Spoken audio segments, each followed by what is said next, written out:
TV name. We will, because we adjourned, we will first see if you all have anything you all would like to share with us before we hear from the people who are here to present their budget. Thank you, Madam Chair. Good morning, and we do have some follow-up from yesterday, but for Commissioner Nunley, information you asked for, but I think it'd be more appropriate to let the schools present first, then maybe do that follow-up afterwards, so it's not kind of disjointed, if that's agreeable. So. Okay, was that it? Yes. Okay. All right. Then Dr. Linker, if you'll come forward. We have you up front. Have a different setup this time. Yes. Commissioner Ward, Commissioner McLaughlin, Mr. Elliott, Commissioners, appreciate the opportunity to be here, talk about Pitt County Schools, some budget requests and options that we want to share with you, and some future concerns going way down the road, some of which has been shared with you, but just want to put it all together in one package so you have it together. Before I get started, I would like to introduce, we have several board members here today. Our chair, Anna Barrett-Smith, our vice chair, Betsy Flanagan, and 3 board members are with us, Tracy Everett-Lenz, Amy Cole, and Melinda Fagundes. I appreciate their support. I also have Jennifer Johnson, our public information officer, in the back, and Matt Johnson as well from our finance department. Our newest member of our senior leadership decided it was more important for him to graduate from NC State today, so instead of being here with me, so he might get fired, but that's okay. Before we start, I'm going to just do something a little different if we could. You know, in the past we've had brought some kids in, we talked about eggs, lots of pictures. We're going to do a little something different. We're putting together a quick snapshot, and this, I mean, I told I had to challenge our PIO, Ms. Johnson. Let's put together a quick 2-minute video. Talks about some things that happen in Pitt County schools on any given day. And this is probably maybe the same given day, but of course with 2 minutes and 37 schools, you can't get even half the schools in there. So this is just a couple snapshots of some things that we're doing in our schools that happen, and sometimes it's in the schools, sometimes at night, but things that our kids are doing daily. So do I push play, or you?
Thank you.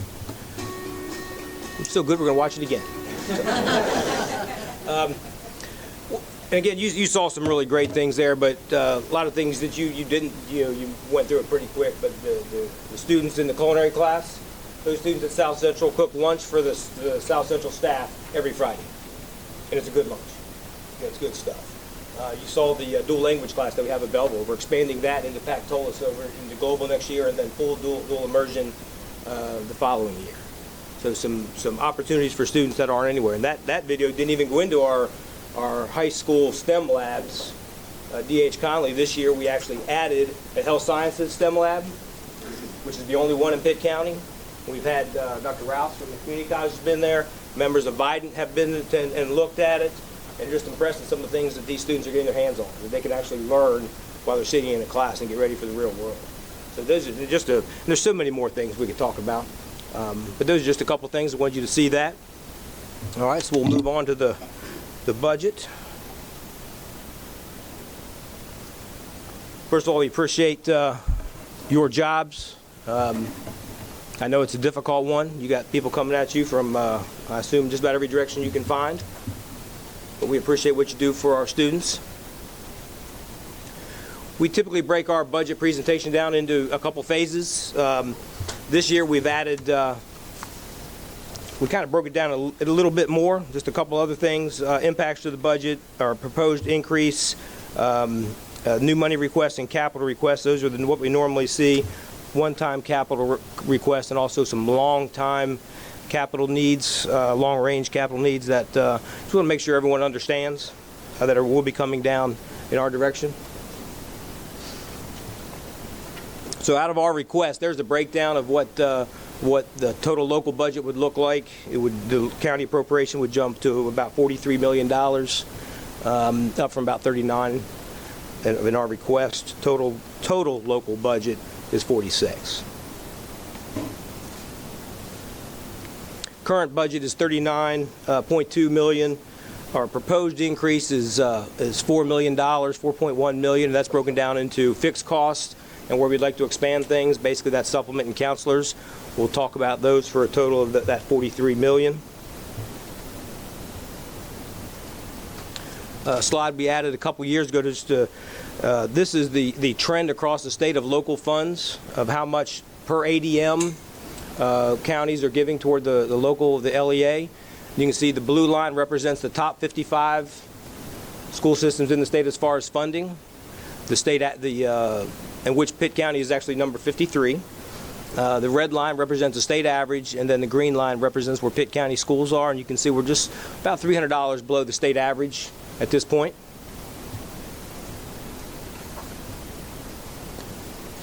And some things that do affect our budget is our charter schools. We have, technically we have a little over 1,100 students in charter schools, but I would like to point out that the NERSBA Regional School with 59 students and the ECU lab school is more of a partnership with Pitt County. We work very closely with them, so we don't necessarily consider them charter schools in the same sense as some of the other charter schools, because we work so closely with them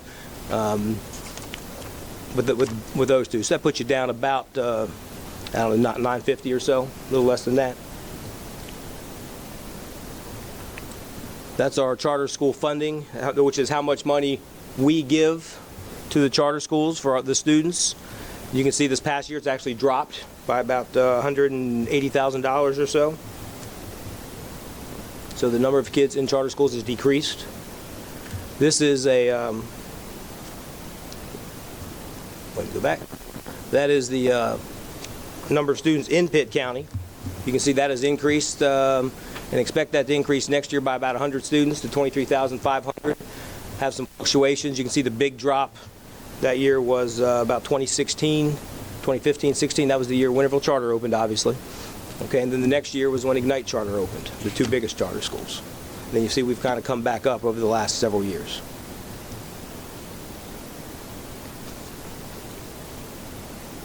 So our fixed cost increases, I've shared those numbers, 1.1 or 1.1 million, and then a little over 3 million for new money. I'll break those down for you. Fixed cost increases. Again, the way the state does their budget, that I know you're aware of that, it's a little bit of a timing issue sometimes, but we're looking at probably about a 5% net increase when you throw in salaries and local supplements. The state right now is looking at 4.8. When you add the supplements on top, it will be 5. So That number will be there. 2% increase in classified state employee salaries, 2% for assistant principal salaries is what we're basing this budget on. We actually saw the assistant principal salaries, I think, went up about 6%. So we'll have to wait and see when the Senate gets done with the budget where we're actually all together.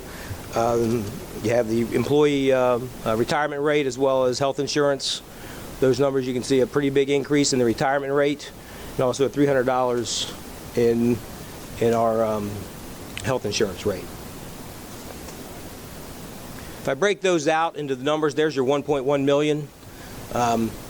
That's going to be 316,000 for the teachers' salaries and supplements, 357 for the classified assistant principals, Social Security costs, retirement and health insurance, that number.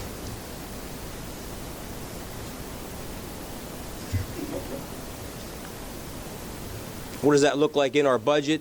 This is I know something that people like to look at and see. Where does all that money break down, the 46 million? And you can see that classroom and teachers is we hire a lot of classroom teachers from local dollars. Non-instructional support is our clerical staff at the schools, and that's about 14% of the budget. School administration, I want to just quick touch base on that one. People, why are we hiring school principals? Well, we're actually hiring school assistant principals. The state, years ago, used to fund assistant principals on a rate of 1 assistant principal for 10 months for every 1,000 kids. I mean, no, years ago it was for every 700 kids. They moved it several years ago to 1 assistant principal for 10 months for every 1,000 kids. So if you take a school like just pick any of our high schools. We'll take North Pitt, 800 kids. They don't even qualify according to state standards for 1 full-time assistant principal because of the way they changed the rules. Years ago, they would have at least qualified for 1. So, but they've changed those numbers in the last 8 to 10 years to where they keep dropping that number down. So does everyone, that make sense? The state, for all of Pitt County's 23,500 kids, the state gives us 23.5 10-month assistant principals. So you take South Central with 1,600 kids or D.H. Conley with 1,600 kids, they actually qualify for 1.5. And I don't know if you've been to South Central and D.H. Conley, it's just not feasible. It's not practical. You know, take take Eastern Elementary, 800 kids. It only gets 8 months of an assistant principal. Again, not very practical for 800 kids. So that's one of those things we've talked about in the past is being pushed down toward the locals, the local government, because you just need more assistant principals than what the state will give you. And we have some smaller schools that obviously we don't give assistant principals to because they don't have but a couple hundred students. Facility operations is the largest there at about 25% of the budget. Obviously that should be the largest percentage of any local budget. I know Matt Johnson's thinking it should be a little bit bigger, but right now it's 24%. And how does that break down? Our instructional programs, about 57%, support services, 43%, and ancillary services, very little.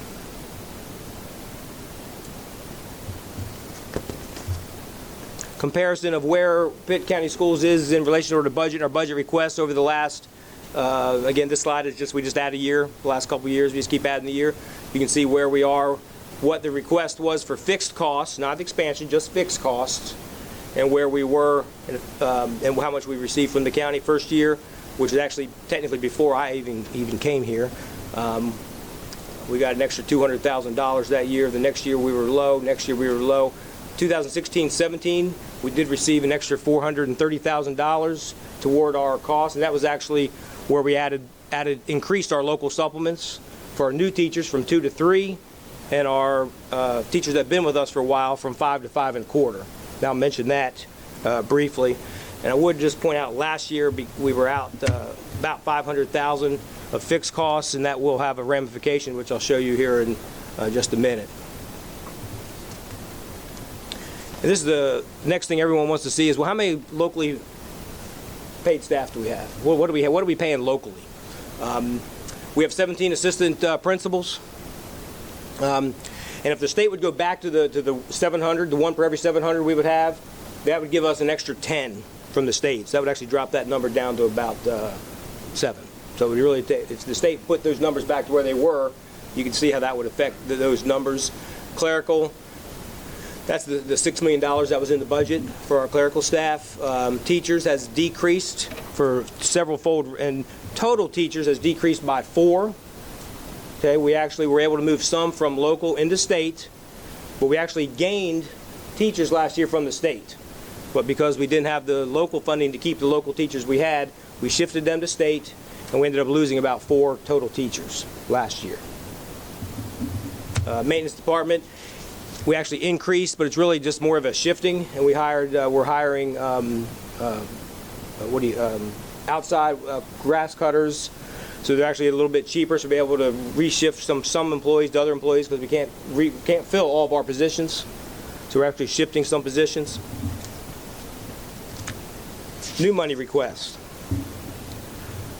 First thing I always get when I talk about new money, everyone wants to know about red light cameras. It's the hottest thing in Pitt County since, I don't know, hottest thing. The first year it came out, the first 6 months, we collected, and this was what we actually had to spend. This was our net, right at $600,000. We collected that money for the first, actually it's about 7 months. We collected that, waited till July 1st came. We then spent that money on, did buy some security cameras, but lots of teacher and student devices. We had to replace all the teacher devices. We were in a process, but we had about 2 years of teachers, so that was probably 500 teacher devices we had to change, plus more Chromebooks than you can shake a stick at. Just a whole lot of Chromebooks we had to replace. We bought, in 2013, we bought about $8 million worth. So we've been changing those over the last 3 or 4 years, trying to get them back up to where they need to be. Impact Ventures program is really one of the coolest grant programs around. It's our own internal grant. We make teachers submit, we'll give you technology, but you got to tell us what you're going to do with it. You're not just going to give you a bunch of computers. Okay, tell us how you're going to do it, how you're going to impact the instructional processes in the classroom, how you're going to make it better for kids. And these are our teacher leaders. They write what they're going to do. They show us how they're going to do it. We then make them come back and actually teach the other teachers how they're doing it. So that's kind of what's happening with our Impact Ventures. We give about $100,000 a year to that. We had to stop that about 2 years ago. This year we're able to give money back to that program. Right now we're in the middle of, for 18-19, we have about $665,000 that we're able to spend. We're waiting on litigation. That'll actually be next Friday, I believe. We'll see how that litigation goes and how that frees up some of the money. But again, this money is being spent on technology type of items, whether that's cameras, whether that's Chromebooks, whether that's teacher devices, whether that's smart boards. Those sort of devices is what the board agreed to pay that money, use that money for, and we're staying true to that. So hopefully in the next couple week and a half or so, we'll get some headwind on that and see where we're going. Back to supplements, you can see the trend. You look at 2013 to 16 is when we went to the 2% and 5%. 2016 is when we got that extra money from the county commissioners. We put that into supplements just like we said we would, and increased our supplements from 2 to 3 for our younger teachers, and then increased the teachers who have been with us for more than a couple years to 5.25%. Those of the commissioners who were on the board back in 2016, remember the conversation then was trying to go from 5 to 5.25 to 5.5, all the way up to 6 over the next 3 or 4 years. And we're still having those conversations. We're still pushing for those sort of that direction. But you can see, since 2011, the topic of supplements has been a major topic for the Board of Education in Pitt County Schools. Just a quick snapshot of people around us. You can see where we are, about between 3 and 5.25%. How much the average supplement is. You can see where Nash Rocky Mount is, and we know the pitfalls they ran into a couple months ago. I know the county commissioners there picked up the last bit of that cost, so I don't know where that'll be next year. If that stays there or that number will drop, we'll have to see. You can see where Wilson is and Craven. At the bottom, you can see where Wake County is. Wake County is about 17 to 26% supplement. I will remind the county commissioners that when our teachers leave or transfer to another school system, the vast majority of them go to Wake County. That's where they go. We lose more to Wake County than we do to Beaufort, than we do to Greene.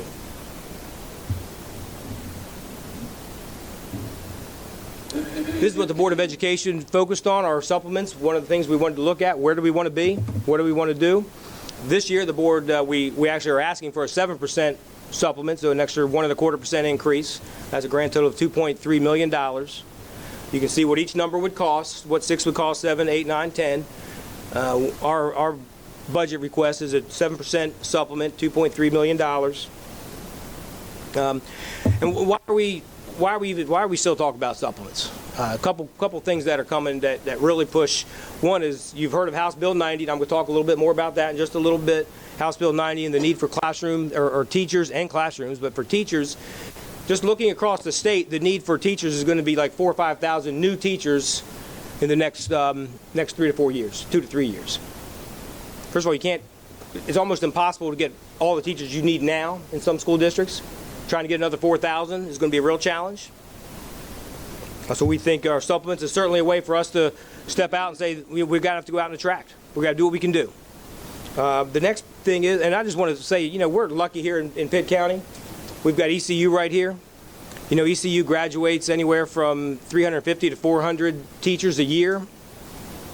We get, and that is probably a pretty high percentage compared to other places, but we get about 15 to 20%. Our best year was 20% of those teachers come work for Pitt County schools. So that's kind of a thank goodness we have ECU right here to help. But I've shared with the commissioners in the past that we hire Teach for America, about 20 of those a year.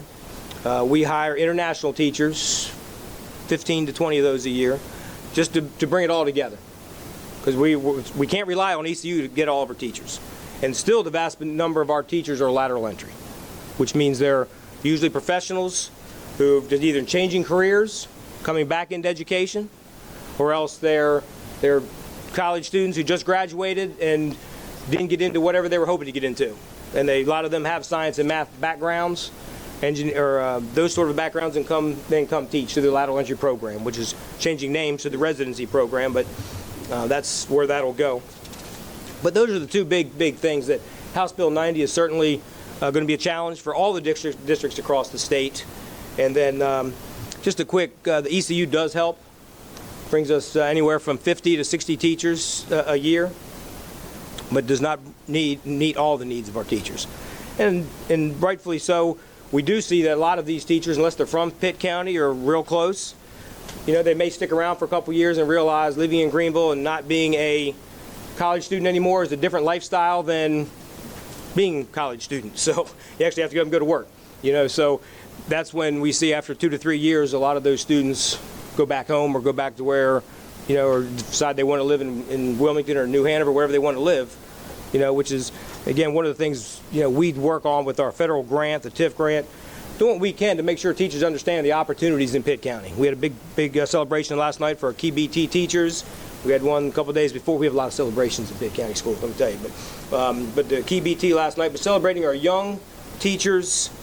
When I say young, I mean young in years of experience of teaching. I'm sorry, I apologize. Key BT stands for Key Beginning Teachers, and that's where they're younger teachers in experience in teaching, not necessarily in age. Some of them are your typical 20, 22, 23, 24-year-old college student. The gentleman from G.R. Whitfield last night, he's got a son who's my daughter's age. So I don't know how old he is, but he's got a kid who's my daughter's age. So, but he's a second year teacher, doing a great job. And those are the second careers that we really depend on with a lot of people. We have those opportunities. This is a trajectory we would like to see our supplements go over the next several years. The board has said we want to go for 7 next year. We'd like to be at 8.5 and then 10 over the next several years. And the year 2021-22 is we didn't just make that year up. That's because that's the year that House Bill 90 is fully implemented. I shared with you the price tags of all those.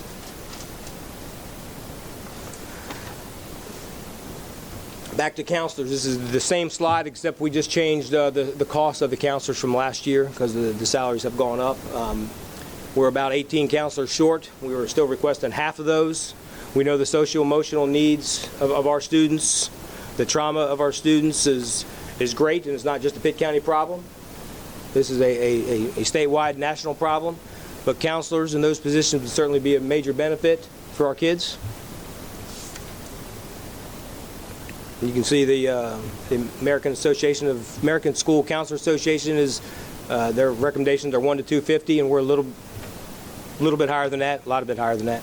But that's basically the funding from the state.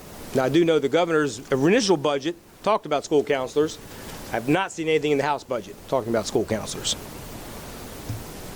So, total new money requests are from 2 items: the increased supplements under the counseling positions for $3 million. Moving to capital, this is the county commissioners. You supported this and you increased that about 3 years ago to $1 million. We appreciate that. That money is well used, and we appreciate that. So that number, obviously, we're not changing that. Yes, sir. Got to go 1, 2, and 3. No, it's listed there, but just for their information. It's $1 million and above and beyond the current expense appropriation. Right. This is just money to help us within the schools. It's basically, we have painting contracts, we have some roofing contracts. Mr. Johnson, can you break this down a little better for me? Sure. Facility projects, it's projects that may go above and beyond what our maintenance budget will cover. If we have a chiller that goes out in the middle of the year, we will actually go into the facility project budget to actually get the new chiller put in place or equipment put in place like that. As you go down into category 2, our equity, so we try to get all schools on the same level, whether it be the field, the gym, the lockers inside. So we use these budgets to try to get equity throughout the county. Furniture, we have different furniture needs in all the schools. So we take this budget and run it through each school basically to get some new furniture, some different furniture, different ways to collaborate in school. Transportation equipment really is the equipment we use for our buses, whether it be fuel trucks or new tire balancing equipment. It's what's needed for the transportation department that year. A replacement truck, we run through trucks annually, get a new truck a year with this budget for the maintenance department. We have about 45 trucks right now. As we phase them out, most of our trucks that we phase out have almost 300,000 miles on them, so getting that. And then activity buses, we do a lease to own for activity buses annually, which we get 3 to 5 activity buses annually, which we use this for. So that's what that. Those funds spent in their entirety each year, or do you carry some of the fund balance? Some's carried in fund balance, but it's typically because of our projects that run through the summer that can't be done during the school year. So you'll see some fund balance that rolls to go, but over the course of the year, that million is typically spent. I will discuss that. Thank you, Mr. Johnson. One-time capital request. This goes back to most of the rest of these slides you may have seen before. This slide is our lobs request. This is where we started this. We had to push with Mr. Elliott and Mr. Barnett back in probably January-ish. Our lobs request. You can see the numbers there. Out of that, we think there's several items that we just need to make sure we're actually moving forward on. And those first of those items are school bus cameras. And these are inside bus cameras. We are still investigating the stop arm cameras, whether we can get that in place to actually help pay for this. We also have internal school cameras. These are your hallways, athletic fields, not classroom cameras, but internal school buildings, hallways, outside parking lots, and the servers for about $1.2 million, $1.26 million. And lastly, our fire alarm upgrades. This is the next set of fire alarms. Last year, the school board, we appropriated $700,000 in capital funds, in fund balance, to actually go after 12 fire alarms. Unfortunately, that only covered 7 of them. Now, this is completely different, so we're actually going to have to go back in and work with our board to come up with some more money to pay for the other 5 fire alarms, and then also address 4 fire alarm upgrades at 4 schools. Those are items that we just think just need a little special attention. So that brings the capital request to $3 million. Now, I just want to touch base on our school resource officers, make sure everyone understands the process we're in here. Last year, for years, Pitt County Schools has had 14 school resource officers, and I say for years because it was before I came to Pitt County Schools. I want to go back to 2009, 10, somewhere in that range, maybe even longer than that when that started. So we have our 14 school resource officers. We because of the Parkland situation, we went after a grant from the state. We actually got some money from the federal funds that we were able to use as a match. So we actually got a little over, almost $7 million, $700,000. We were able to hire an additional 12 school resource officers. So if you actually look at the next page, you can see where those resource officers are, and then the funding process. So all of these resource officers, all 26, are either funded from state-funded positions, which is money we get from the state through what we consider our at-risk pot of money, our at-risk money. Then we have another 12 that were grant-funded. And that second column, grant-funded, actually is just one more year. So we will, of course, be communicating that we'll obviously try to get additional grants, obviously, but just for everyone's knowledge, that's where all these the SROs are paid from. Any of the local towns or areas that are close to these places offer help They with all their own police? We the Grifton Farmville actually has 3 resource officers that they're their officers. We pay for those 3, but in the Grifton, Winterville, and Ayden, we pay for 1, and all of them offer oversight. I'm not sure. I think it's for the city of Greenville, it's Officer Williams, I believe. For the sheriff's department, it's Clemmy German. So they all offer the oversight in their departments, and the smaller departments is probably just the chief who's handling it. But they do offer the that piece of it. Yes, ma'am. What's the dollar value of those 12 positions? If we were to jump to a year from now, how much? It's actually more than the $700,000. We're going to actually pick up. I hate the fact my board's here some of these things before I get to tell them, but we're going to have to pick up about $70,000 out of those grant-funded positions because some of we're paying officers' salaries. We're paying their salaries, and we don't have a say in necessarily give us the lowest, cheapest SRO. Give us the best person that you think could be an SRO, and some of them are more expensive than others. So. Are we grant hunting? Are we grant hunting? Oh yes, ma'am. Okay. Oh yes, ma'am. So, does that answer your question, Michelle? Thank you. Just a couple, House Bill 90, you've seen this slide before. This just tells you what the class size issue is going to look like over the next several years by the year 21, 22. Keep in mind that during this process, Pitt County Schools, because of we went out and received the $16 million federal grant we got a couple years ago, plus the $6 million we received from the state grant. We get a waiver on all that, but we also know we can't just slide through year 2021, 22 and not do anything, and then all of a sudden, bang, got to jump right into it. Yeah, that would be pretty catastrophic. So we're trying to stay close and move that direction, but we know we're not hitting all those numbers right now for this year because it's just not possible. But we do know that's going to cause some issues as we move forward, and those issues I'll share with you at this point. But that's what the state has said, and again, who's to argue that class sizes shouldn't be 18? I mean, goodness gracious, we all think it's great, right? That's why you just got to have the classroom space to put them in. And the money. And the money, and you got to pay for them, and the state- teacher assistants, and everything is else. Pushing it, and it, Right. that doesn't always get out in the public Right. ear. And just quickly, I missed something there at the bottom. Just because of this, and the way we calculated everything, we're going to need probably somewhere in the neighborhood of 50 additional classrooms to make that work. And that'll be somewhere in the next 3 to 4 years. So what we hope happens is some capital needs that we're going to need because of House Bill 90 to expand several schools, all obviously elementary schools, so it's K-3 class size. Those are schools we're looking at, grand total of about $21 million. Hopefully the state bond is being pushed still. Haven't actually heard much about it in the last, have you heard anything about it? There's $1.5 billion. That's all bond amount in the House budget, and Yeah. then the Senate budget is more as pay-as-you-go option. Right. So we're hoping for the bond of 1.5 billion to be on the 20. I originally heard March 2020. Maybe March. That'd be nice. So if it is March 2020, then at least we were scheduled, if you look at the way it was written out, right at 21.5 or $22 million. So it should be real close to covering our needs.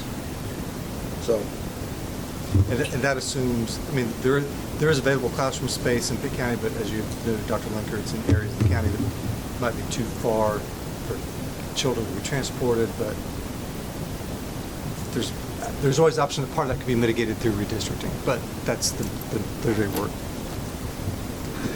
you said I it's not me. Redistricting.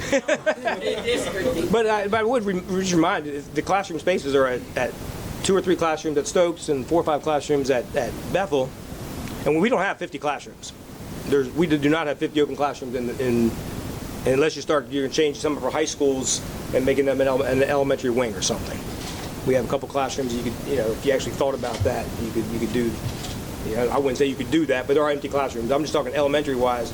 There are not 50 empty classrooms in Pitt County. What was the year of the last bill that was passed for building public schools? 96, was it? 1996? It's been a long time, and, the public, if they could speak to their representatives, I mean, it's been a long time since the state has put anything into building our public schools in North Carolina.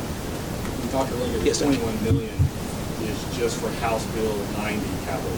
Correct. You have a whole. I'm going to get that. another- Yes, sir. This is just building. Right, and again, just informing the commissioners on all the different things that are out there, so as you plan and look forward down the road, you can kind of see some of the needs that will be coming from, I'm sure you got the same issues coming at you from the other departments as well, so. A couple other projects, since Mr. Marnett brought them up. That these were projects that we would hope to be able to do in the near future. Some of this, we've been working on that E.B. Aycock Middle School track for about 3 years now. I was reminded by that from a parent the other day. But we do know if you drive by Epps Middle School, the windows that are facing the football stadium, you can look and see they need to be addressed. Elmhurst Elementary windows are just 1950-ish windows, and it's time to replace 1950-ish windows, so, and then some other items there as well. Then the next set of items I have here are items that are not board approved. These are not things, and these haven't been shared with the board, but these are items that are discussed through DPI when they come and do a facility survey. These are things they say is a little bit out of whack that you need to be addressing. This is just the items they've listed. Who knows if something would change, so we're not actually asking for money, we're just giving you a big picture of what these things look like. You can see the needs there. If you just at W.H. Robinson Elementary School, if you actually go look at the media center, they took the gym. What year did they do that, Matt? Way long time ago. They took the gym, cut it in half, and made the gym half, and made the other half the media center. I mean, that's how the media center came about. The Chicad School, that's really just phase 3 of Chicad. Remember when we started that process about 20-some years ago, it was a phase 1, phase 2, phase 3. Well, we did phase 2. What's left is still phase 3. D.H. Conley and Hope Middle School are because of the expansion on that side of the county. And then there's some additional, there's needs. There's Chicad, South Greenville Media Center is actually, I think, the smallest media center we have in the county. It does need to be looked at. And then just some information for you, the half building life, just the 50-year cycle of buildings. What you have there is, if you read down, you can actually see the years that the area we're talking about in those schools. So, we all, look at Aiden Grifton High School. The part we're talking about is 1969. We think of D.H. Conley and North Pitt, but those schools were built in 1970. So they'll be 50 years old in a year. And you can go down through the rest of them, but the renovations and, by the time we get around to doing some of those, I know some of those prices will obviously be obsolete, but just an idea of what square footage we're talking about. And it's not in a prioritized order or anything at this point. This is just I guess it's alphabetical, so good. So, just some other impacts. I know fund balance is always something that is people want to get some better information on, better understanding, and fund balance is sometimes just so hard to understand, even for me, and I try to live it every day. But that's kind of the track it's been, and you can see at the very bottom, the unassigned fund balance has gone up over the last couple years a little bit. 1.7 million is where it's at now. That's the unassigned fund balance. That actually includes some of the red light camera money that we'll be able to spend, so that number will drop. But if you look at the next page, you can see where all that money is and where that $5 million is set at. And you can look at one-time facilities projects. That's some things that we're working on that actually rolled over into last year's fund balance. Belvoir restrooms and access and controls should be done before July 1st. He gave me a thumbs up, so that'll be done. We did pay the early college. We had a little bit of money left over for that. We had to pay them a little, paid them $800,000. We had some expansion items. We paid them another $72,000, but that was in fund balance. That money has been spent. Staff development money is spent. Red light camera monies, now that red light camera money has been spent. That's the money I shared with you earlier. So that money's already gone out of the fund balance. Facilities projects, that's a lot of the money we get through some of the $1 million plus their department. When you just look at some items, you can't do it, because a lot of times we get our money, you just can't start it in July. It won't get done in time. You actually have to get it ready to go in maybe the next June, so sometimes that money carries over. So we get it in July, we can't actually do it till June when the summer gets there. So we get everything lined up beforehand so people show up, or sometimes they'll show up over spring break. If you actually drove by D.H. Conley over spring break, you saw guys out there early on a Saturday and Sunday morning. Actually, it was Easter morning. I drove by. They were out there working, fixing the roof over the cafeteria. I know we're in the process of fixing if you've been at Rose High School, the 300 wing at Rose High School, when it rains, you carry your umbrella. We're getting that fixed this summer, right? Okay, so those are sort of things that carry over until we get everything lined up and get the money where we need it to be, so we can come up with $400,000 or $500,000 at one time to pay it. Does that make sense? So sometimes we have to carry that money a little bit of a year or so to where we can actually fund some of those things. So that's that kind of money. And that last line, school and program carryover, that's kind of like sometimes it could even be Title I, could be at risk. It's individual school money, which we don't have access to that. The fuel money obviously the fuel carries over from year to year. So that's the end of the presentation. I thank you for your time, and I assume we may have a few questions maybe, or anything I can. Yes. Public. We were projected this year to pass $1.6 million in lottery proceeds to the school system that are used for capital-related items. We get notice this month it's actually $400,000 more than that. So I guess the lottery ticket sales are up, per se. So we have $400,000 more that could be dedicated towards capital projects. Some of these projects, correct. $2 million rather than 1.6. Okay, over 2. Right. Do you all have anything you want to add before we check with the commissioners? Okay, we'll start over there with you, Vice Chair. Thank you for your very fine presentation. We continue to recognize that education is our number one priority, and certainly we're going to continue to fund education. And as you know, that every year we increase that funding. One thing that I want to ask about is the 20% of teachers from ECU. Yes, sir. My concern is that of those 20%, what is the retention rate of those teachers, and what is the attribute to? The other part to that is that what's the average retention rate of teachers, as you might not know, in the state of North Carolina, and as for Pitt County is concerned in terms of comparing that? We average about 80% of our younger teachers. We keep them. And we actually shared some of that information with the board just a couple months ago. I can certainly put that in a nice format and send to the commissioners. What I did ask your exact question yesterday, I said, of all these 20% of the ECU people we just hired, these grads we just hired, okay, how many are with us after 3 years? And where are their home addresses? Because there's a lot more to teacher retention than strictly dollars, and we know that. Some of it is, I've been living at ECU now for 4 years, now I'm teaching for 3 years, mom and dad are in Asheville, whatever. you know, it's a different town. You know, it's a great town. If you're my age and you got your own kids and your family, it's a wonderful town. And, you know, maybe if you're 22 or 23, you may need a different town. I'm not sure. But so that's, I've asked them to go back and check those numbers. How many of the people do we hire from ECU are from the area?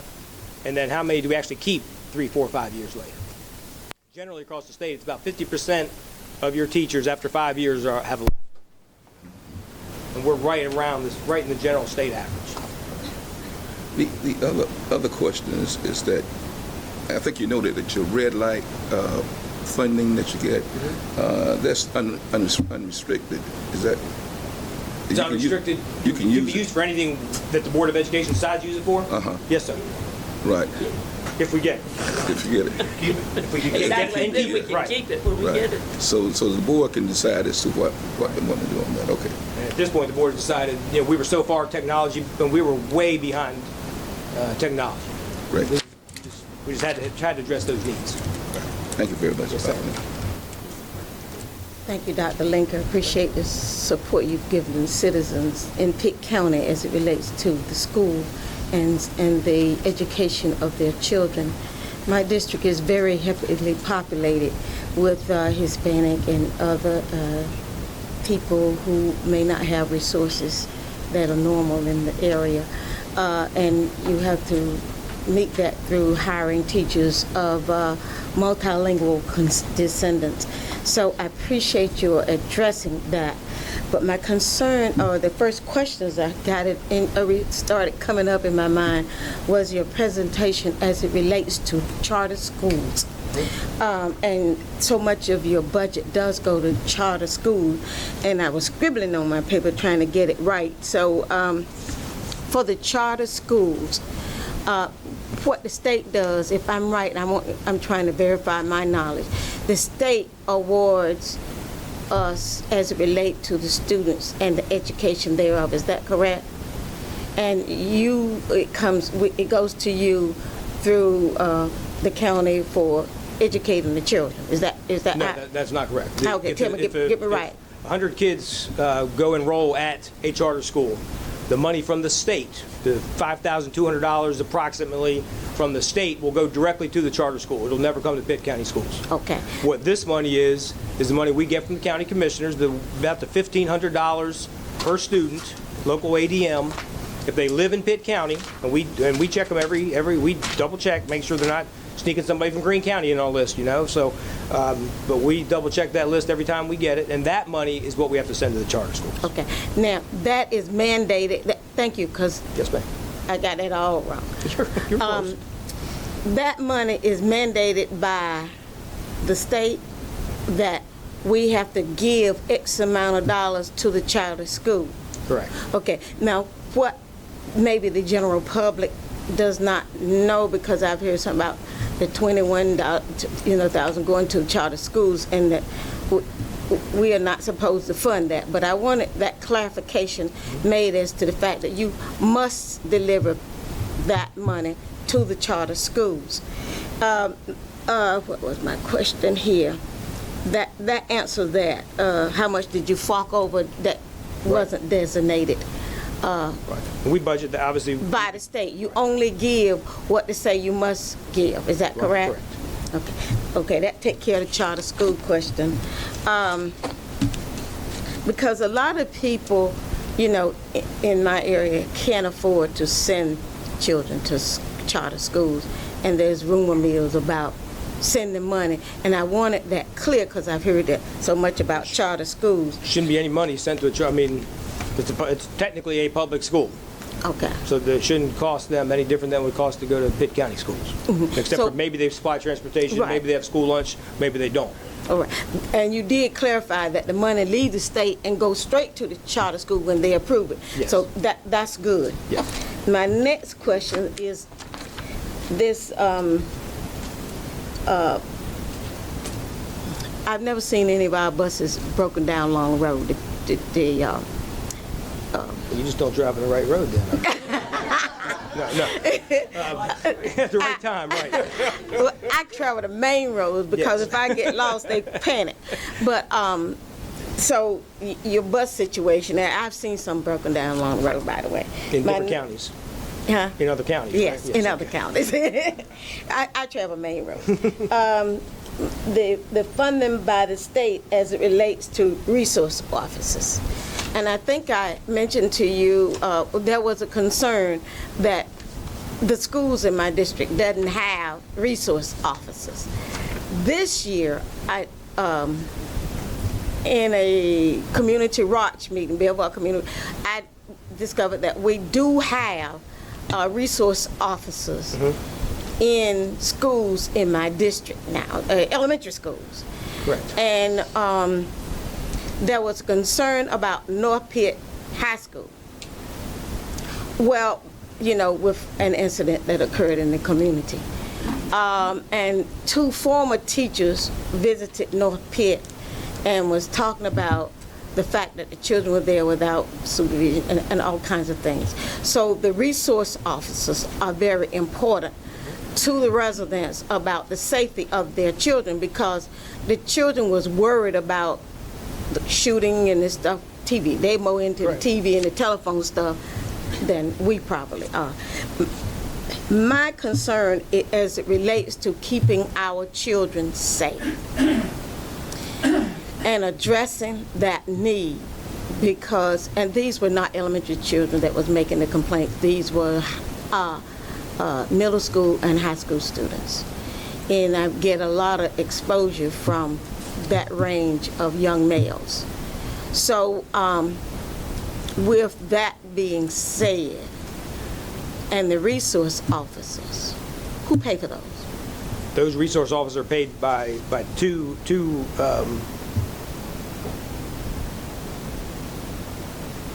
Because I can get it all, fool. It's been a while since I was on the school first board. 14, the ones we've had forever, have been paid through the state, through Pitt County Schools. We have a lot of money, an allotment of money called at-risk funds, which we hired 14, which is about $1.4 million. And we use that $1.4 million to hire those resource officers. The next column was funded by a grant we went after last year, and that is where we ended up with the elementary school resource officers. Welcome in North Pitt had resource officers on the first column. At the next group of 12 actually were able to split 2 elementary schools with 1 resource officer. And that was actually funded by a state grant and then a federal allotment we received last year that actually had a code in to actually pay resource officers. So that just actually showed up last year. Otherwise, it would have had to been local dollars. Who pays for the training?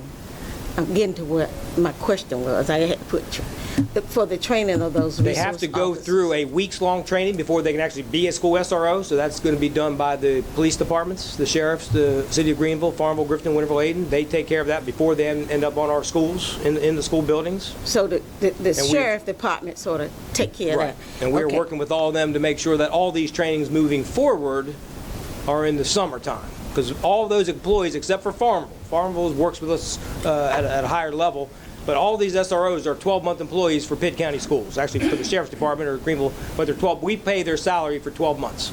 Because Bethel can't afford to pay. Right, and that Bethel doesn't, right, exactly. And, we've had conversations with Bethel and some of the other smaller communities, and it just works out better for the Sheriff's Department to handle that. Okay. The next question is, because of the one-sided development, my area is very low development area, and it was long, and I couldn't finish before you finished doing your presentation, and the need to extend and create a new construction in other areas. I truly understand that and realize what you're having to do from the time and shifting districts, because we shifted district 2 times when I was on the board, and it does impact residents. My question is, for those areas that are not being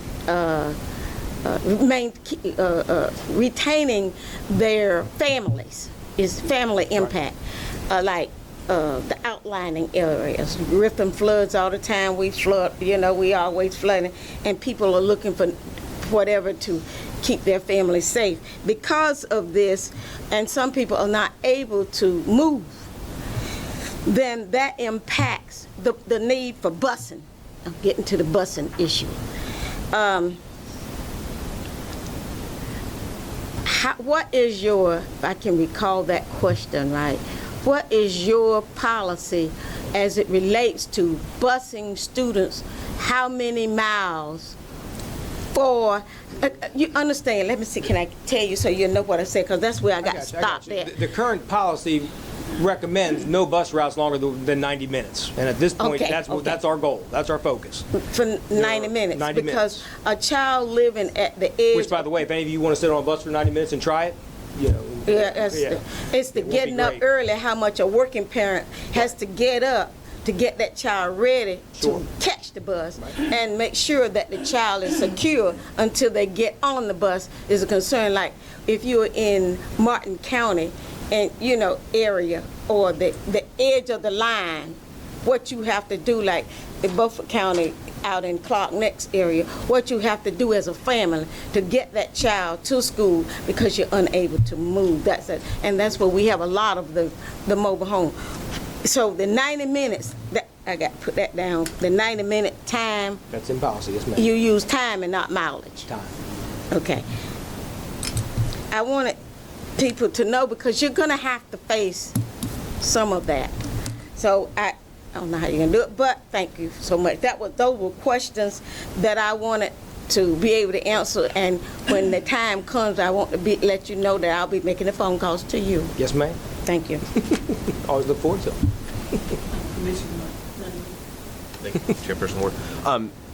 Scott and Brian, I believe I had a request yesterday. I was wondering if now might be an appropriate time, if there's a follow-up, if we could hear from that. And then I do have some additional follow-up questions for Dr. Linker. Some numbers you've asked us to calculate, we got a handout we'll pass out. Kelly or Denise can grab these. I guess just to rephrase my, query yesterday was, what I would like to see is how much above where our current proposed budget is would it take to hypothetically come up to a level where we're funding at teacher supplement at various different levels. There we go. So you're actually getting two handouts. I believe your request yesterday was two parts, so we just went ahead and handed out both parts. The first part has the information relating to bringing supplements up on to a level. And the second part just has some comparable counties that you had asked us to look into. The first caveat I'd like to say is that the information that you have, that's a number sheet, these numbers are based only on teachers. I believe Dr. Linker's presentation today, his numbers included administrators as well. Correct. Our principal salaries are tied to, the principal supplements are tied to the teacher supplements. Correct. So the information that I'm passing out now is just for teachers. It does combine new teachers and existing teachers in those numbers. The numbers that I'm giving you today, I want to point out, if you look on the left-hand side there where it has supplements, the information from 7 through 10% was provided by the school system. And then from 11 to 18% was analysis we did yesterday afternoon after our session. So that is based on their model. It is not from them. Just want to be clear. And we did not have an opportunity to confer with them, but 7 through 10% is directly from the school systems model that was part of the presentation today.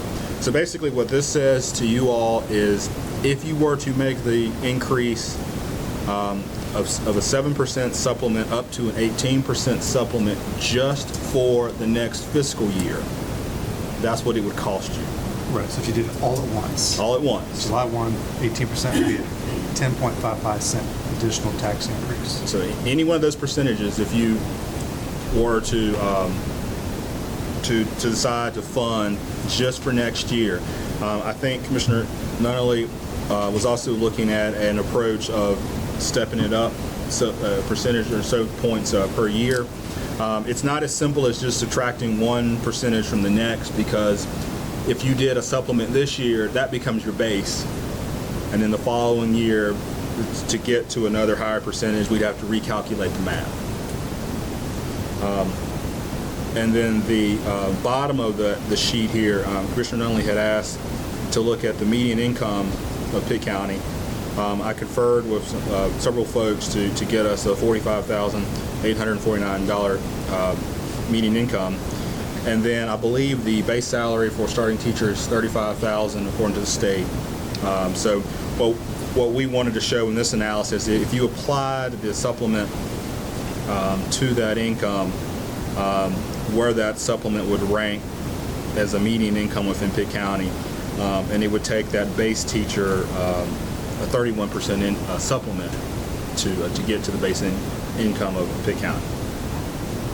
The second, go ahead. It's money is what is required to get to that.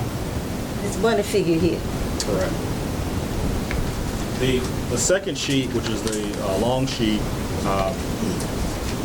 where Commissioner Nunley, you call these our competitor counties. And we did contact them yesterday afternoon to get their supplement ranges. These counties all, Wake, Chapel Hill, Buncombe, New Hanover, Charlotte Meck, they all have a range system, and some of them actually have quite in depth, so we just shorten it here for you. But basically, from your starting teacher to your more experienced teacher, they have a range system of how they do their supplements. So I hope we were able to answer your question. Thank you, Mr. Barnett, for those figures.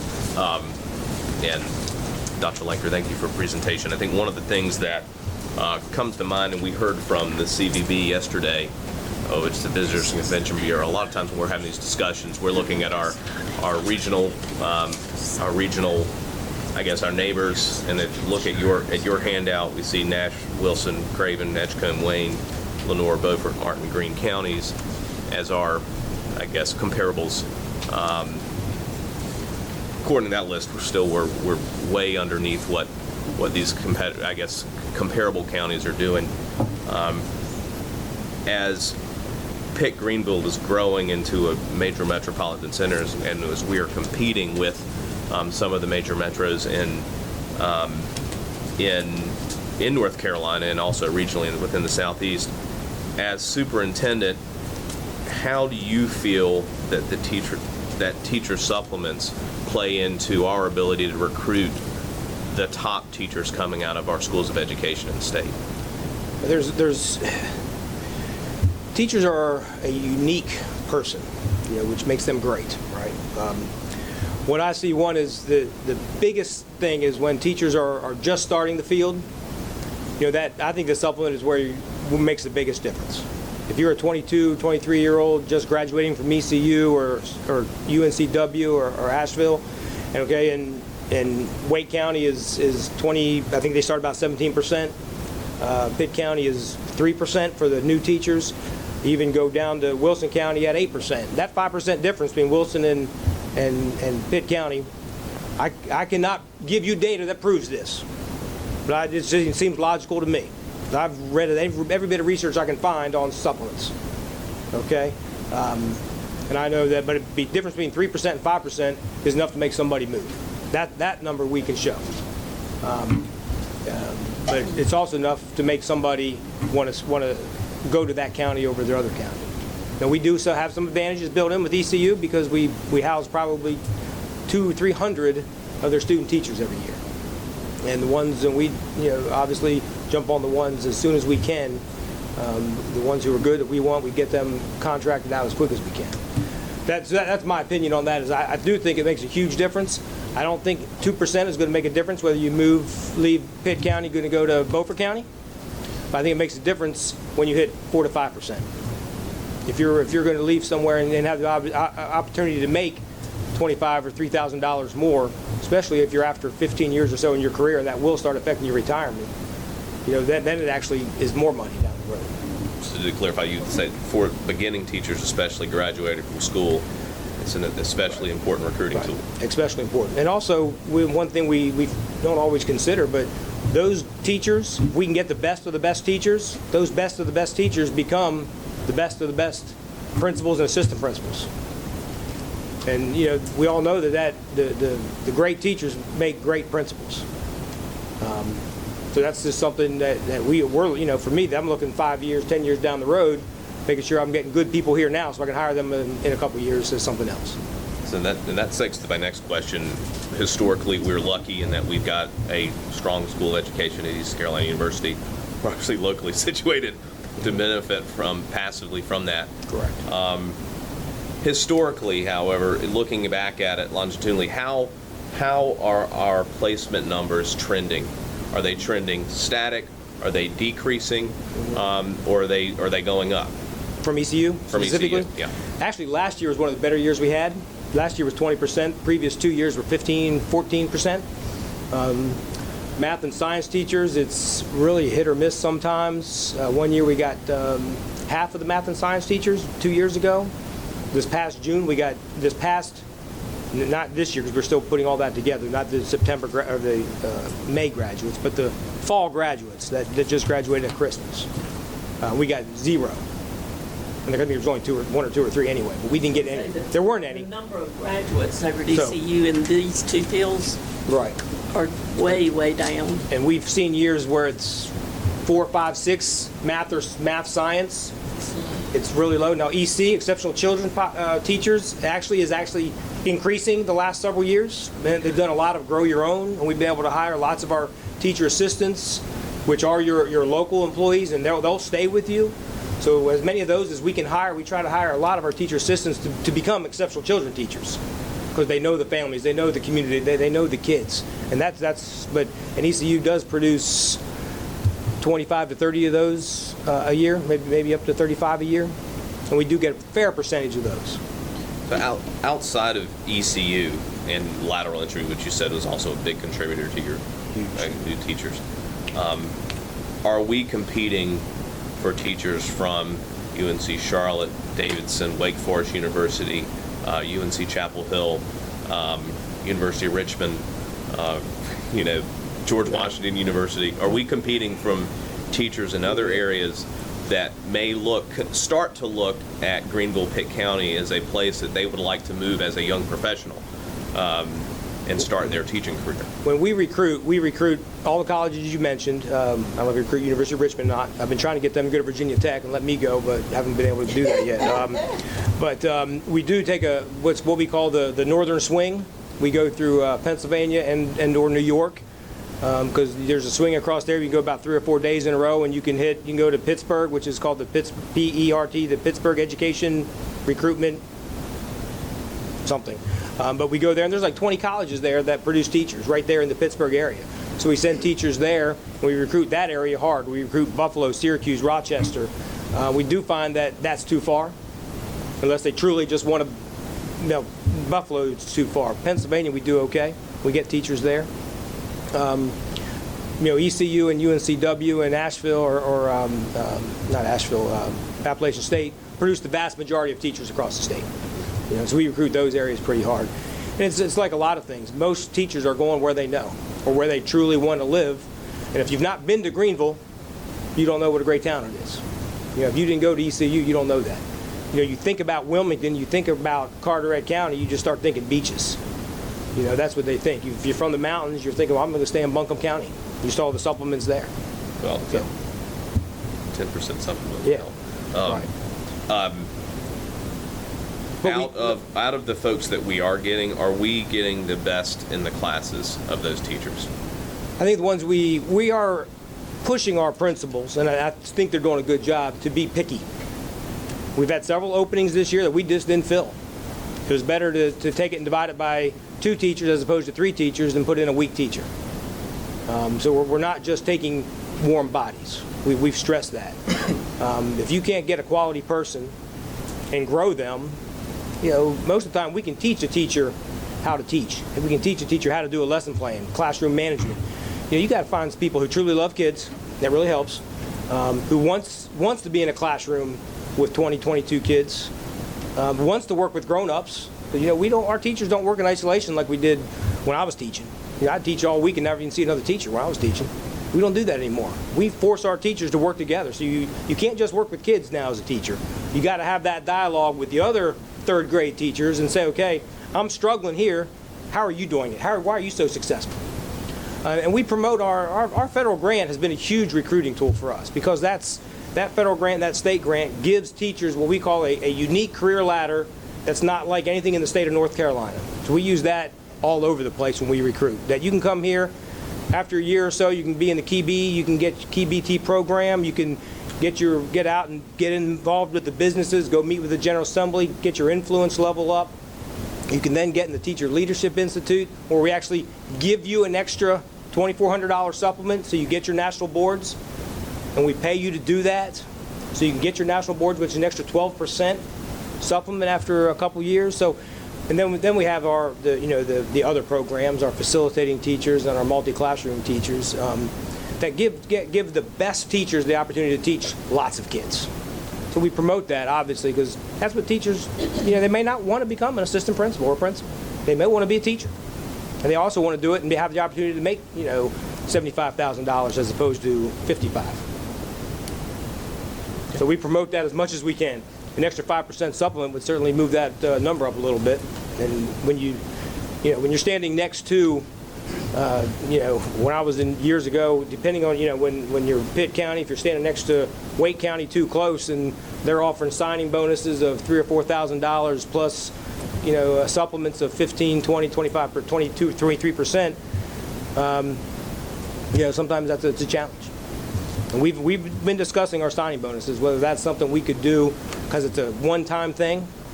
Can we increase our signing bonuses to $2,000 or $3,000 to really attract that teacher to our booth? Thank you. Dr. Lincoln, thank you again, along with the commissioners have said already. Thank you for the excellent service that you provide for the children here in Pitt County. I do want to ask, and everybody's been talking about teachers, and when you talked about we lose teachers to Wake and whatever, do we gain any teachers from our surrounding counties? We are actually there's a name for it, I'm not sure what it's called again, a school system that gains more teachers from surrounding counties than we lose. Does that make sense? Yeah. There's I hope so. Well, I really hope that data was right. hope so. I'm remembering that was correct. You guys remember that? Is that correct? Okay, they're giving me a look like maybe I'm wrong. So I'm going to have to get you exact numbers. I'm going to get you exact numbers for that. And we just went through those just a couple months ago. We talked about the teachers we lost and the teachers we have gained. Okay. I will get those exact numbers and share them with Mr. Elliott. Okay. And I want to go back to the charter school that Mary talked about. I was told that once a child leave Pitt County and go to the charter school, that the money, as you said, goes with them. But you do not pay that. You pay that in partial payments. The local dollars, yes. Yeah, I was told that because I was thinking that you went on and paid for that whole year.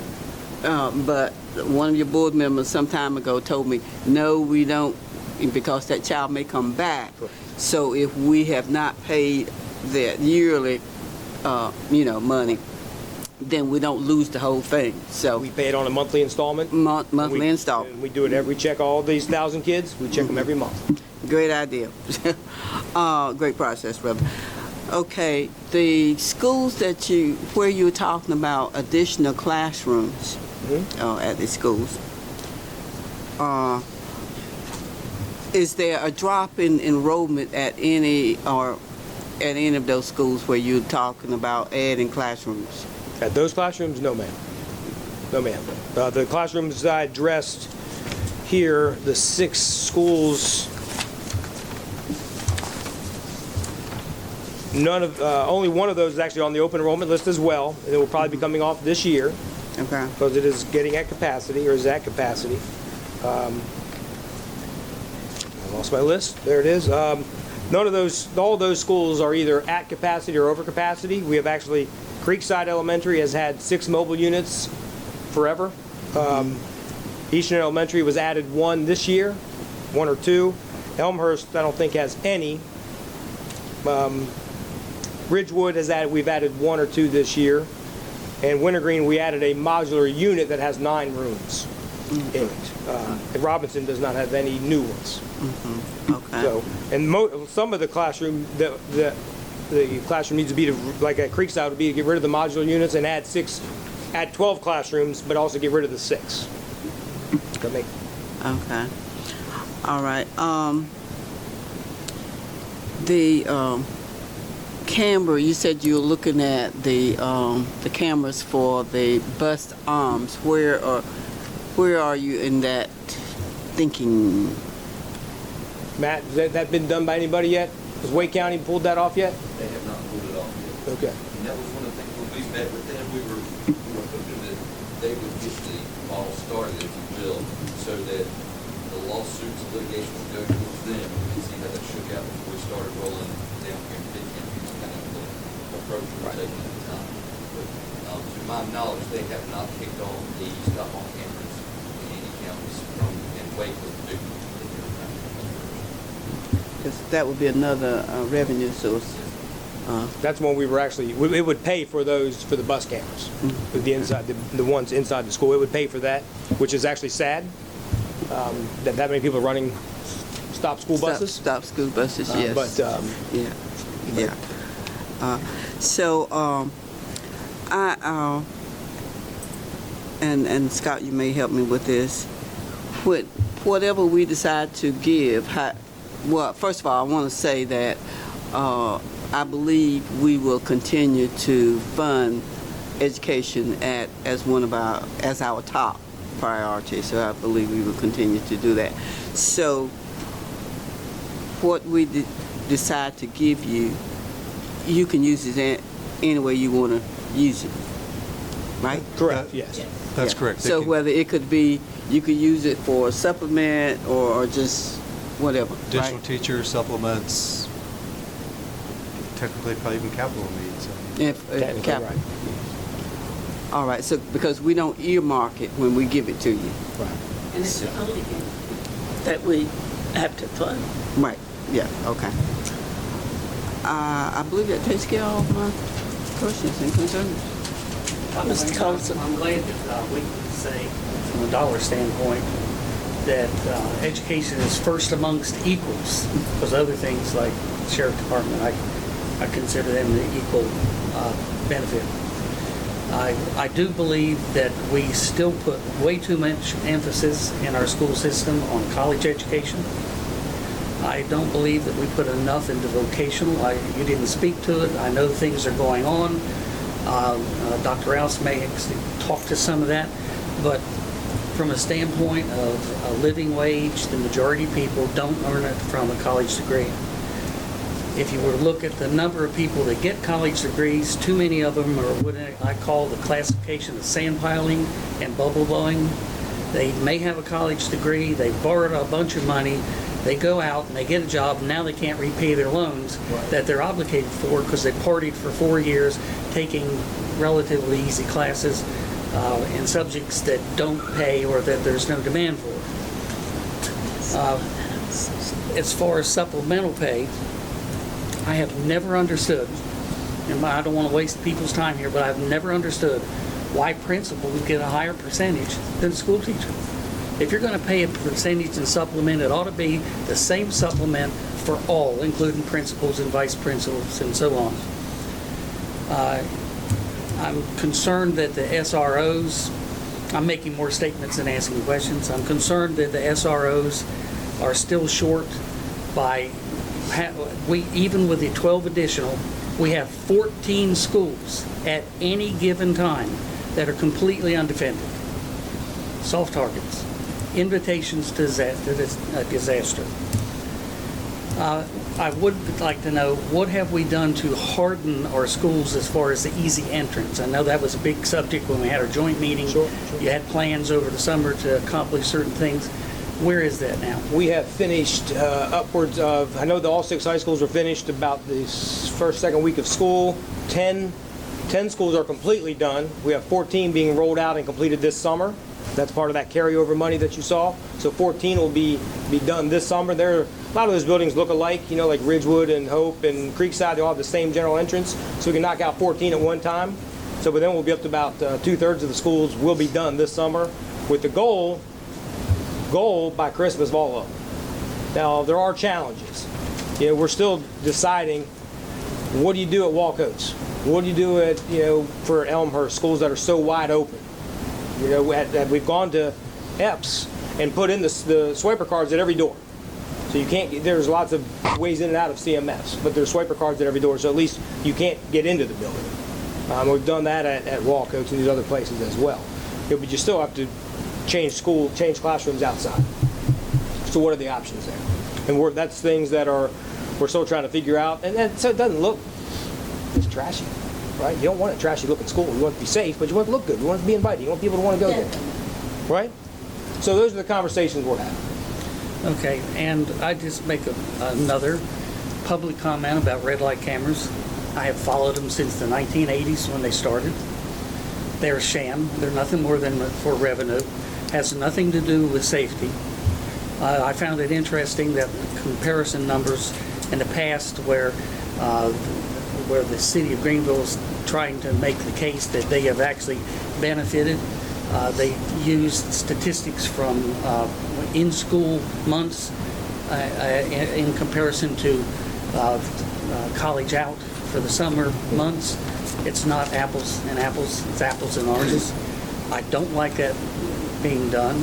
It has not stopped the accidents. I live within about 1.25 miles of 2 of those lights, and within, I'm going to say, a 1/2 mile of those 2 lights, they still have all kinds of accidents. And I would argue that on Fire Tower, between the 2, because the city of Greenville does not know how to synchronize lights, between the 2 of them, they have accident after accident after accident, not at the light, but in between.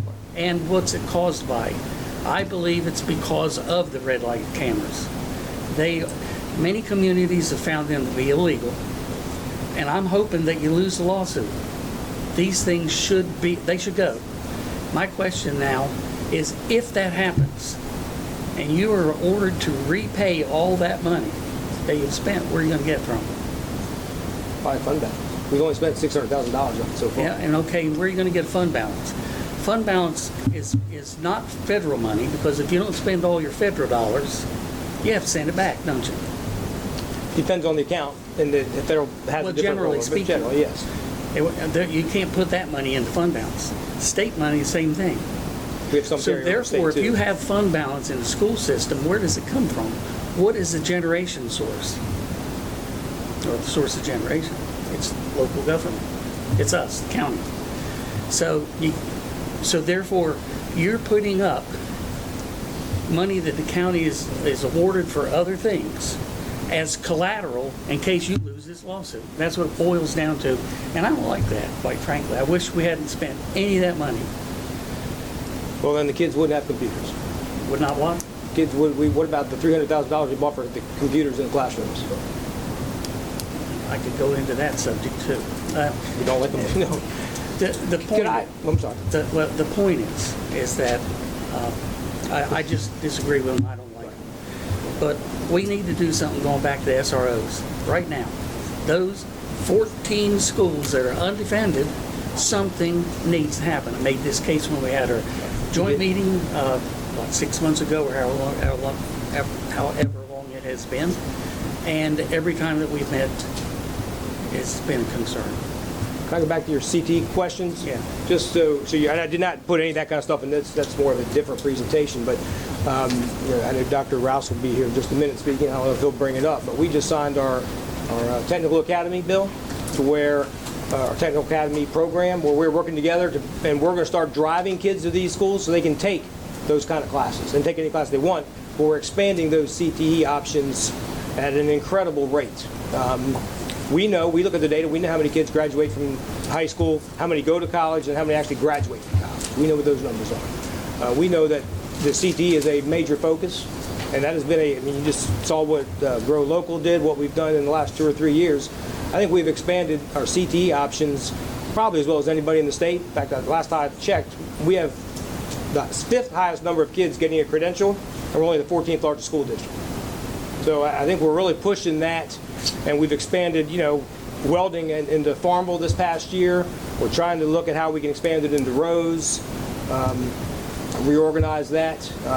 So we're really making that a priority. We truly are, because we do know that not 60-some% of the kids go to either 2 or 4 year college, okay, but not that many are obviously graduating. So about half of that number is graduating in a couple years. So the other students, we're actually working at trying to get them into community college and giving them those options. Thank you. Yes, sir. Thank you. Yes, sir. You all had to go to the bathroom. That's why. You got it. But 2 things. One, the school systems that we were comparing the supplement to, and I know we have a list of schools that we usually counties Right. that we usually compare to that are a little bit more compatible.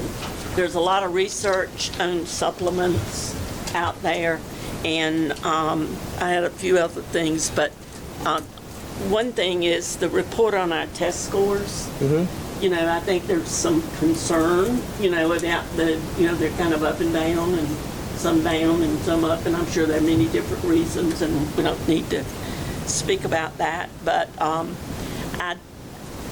I do want to reiterate that once this budget is set and it goes to you, you all still have discretion as to the direction. And I know you need money to be able to discriminate as far as how you're going to spend it.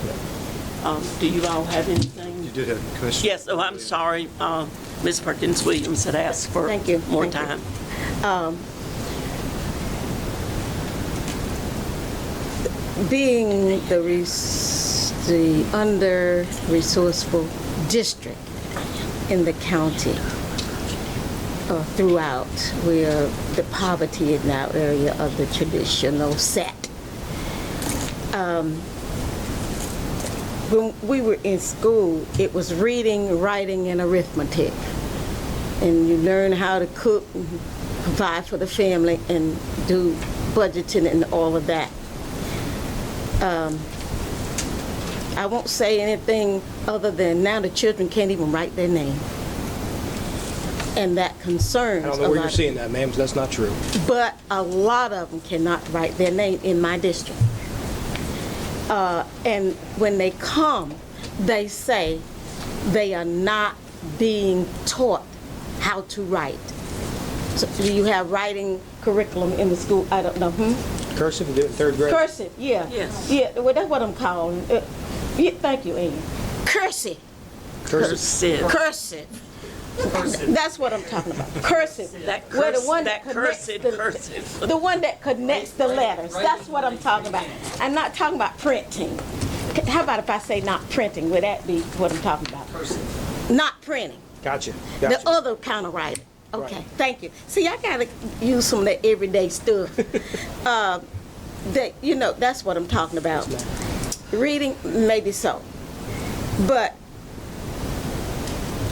vocational education is something that they need. What is it? Home economics, and what did we have for these guys? Masonry and industrial arts, or whatever that was a help to families like mine.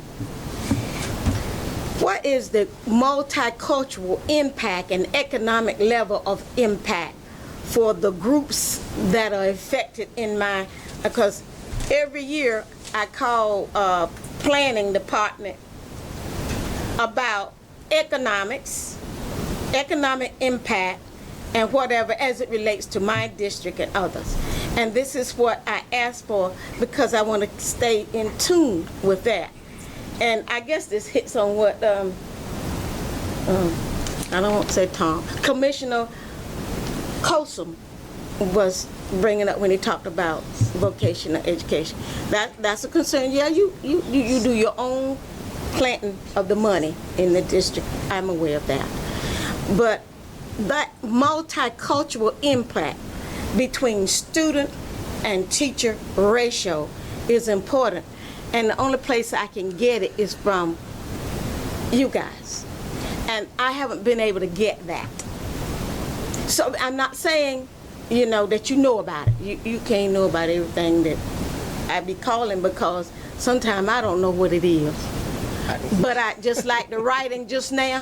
I was supposed to say cursive and printing, but I was talking about cursive. So I understand that sometimes I have to use very common way of explaining because of my own upbringing, and I'm aware of that. So, because I'm a farmer's daughter. So computers are important. Yes, indeed. And I am computer challenged. My son had to go and work last night to get my computer going. So, because access is a major problem in my district. So, we are not in this county balanced as it relates to access.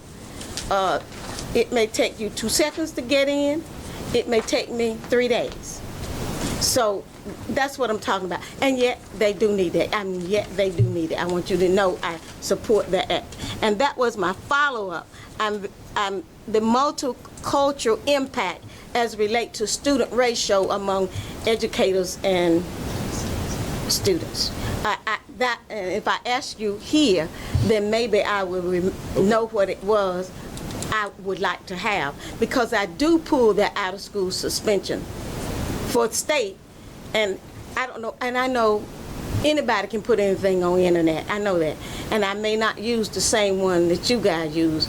And the school board, Robert Moore used to be on the board that would help me with which one you use. So I've lost that. So that is important for my district, because my district is highly multicultural. Okay, thank you very much. Thank you. I think Mr. Huggins had her, and then you, Chris. This is not a budget question, and it's going to be short.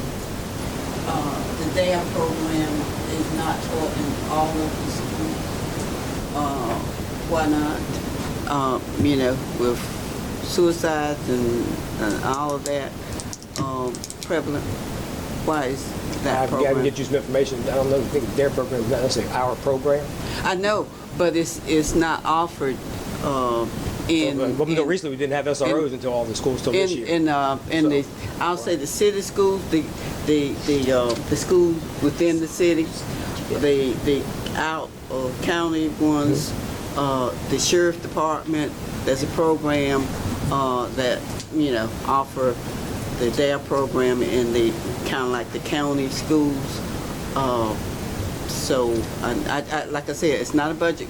Right. But since I got you here, I'm going to have to do some follow-up on that. I'll do some follow-up and get that information to Mr. Elliott. All and see if we can get you a list of, if there's a plan and process by the SRO departments and police departments to follow up on that. Yeah, the sheriff's department puts on the program, and the funds come from the ABC board.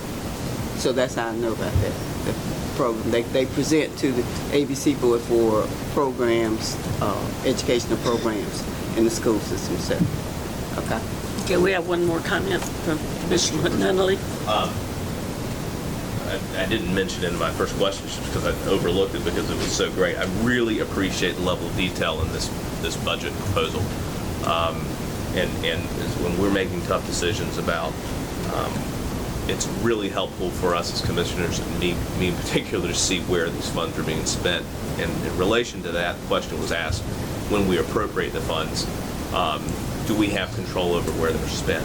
And my question is, in good faith, if we were to appropriate an amount over and above our recommended budget to do something on teacher supplements, would Pitt County Schools honor that line item in good faith while there's no legal control over that? And I assume that that's been the policy, but just to get it out in the public forum, would that be your position? Yes, I mean, I think that goes without saying, but yes, that'd certainly be, we would certainly make that public as well. Okay. Thank It is break time, and Dr. Linker, thank you so much for your Yes, ma'am. presentation. Look forward to continuing. Thank you, ma'am. Appreciate it. Thank you.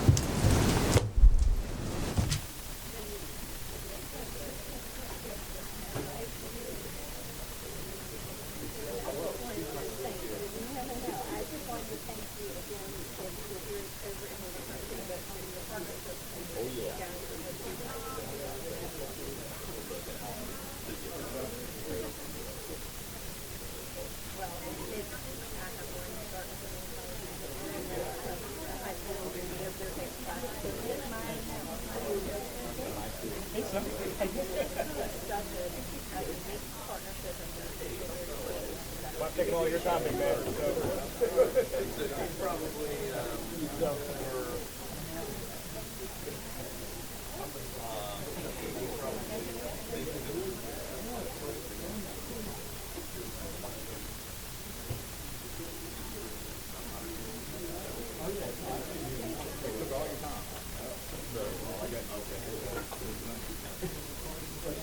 Your whole presentation you gave us what you got.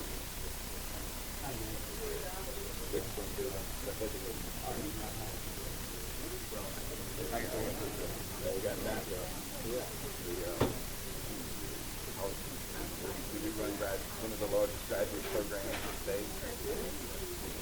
Degree in communication. Okay. Sociology degree.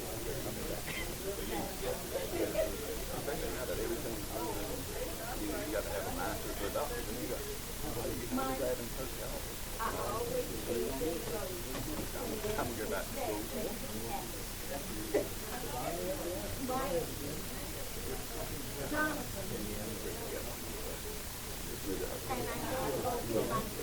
Thanks, sir.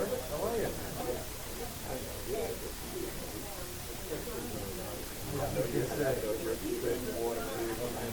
Well, we had transitional studies back here as well, right? It was great.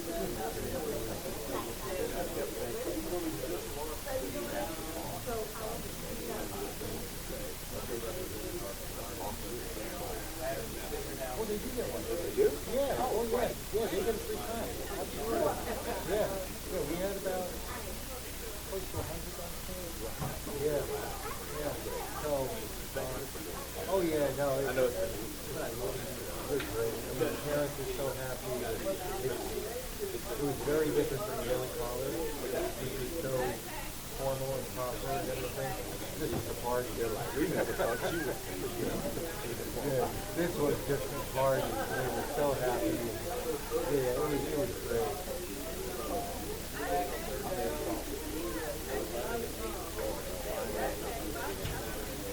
Mr. Mitchell. What he said when he said that's all right, all right.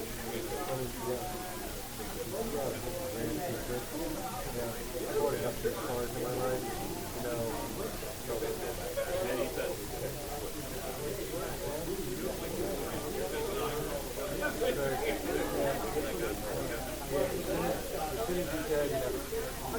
Don't say another word, that's all I want. I was like, okay, all right, let me take a look at this.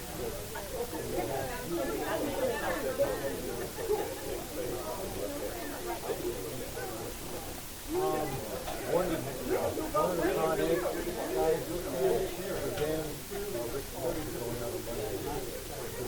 Really looked at it.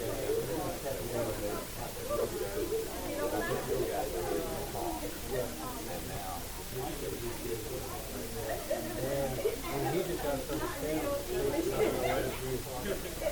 his friend.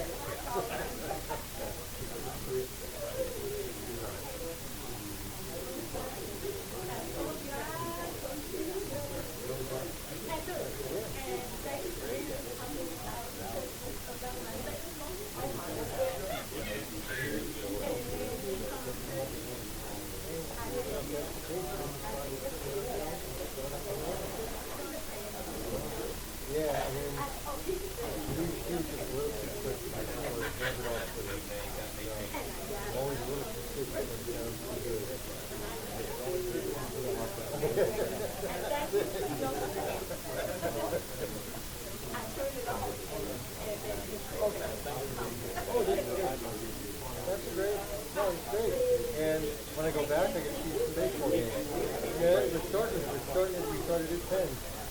Yeah. So I just got 14.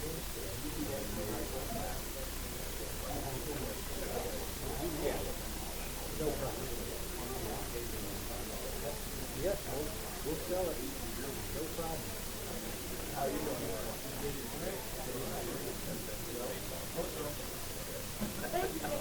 So we'll sit here.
When you get them, can they write? When they leave us, they can.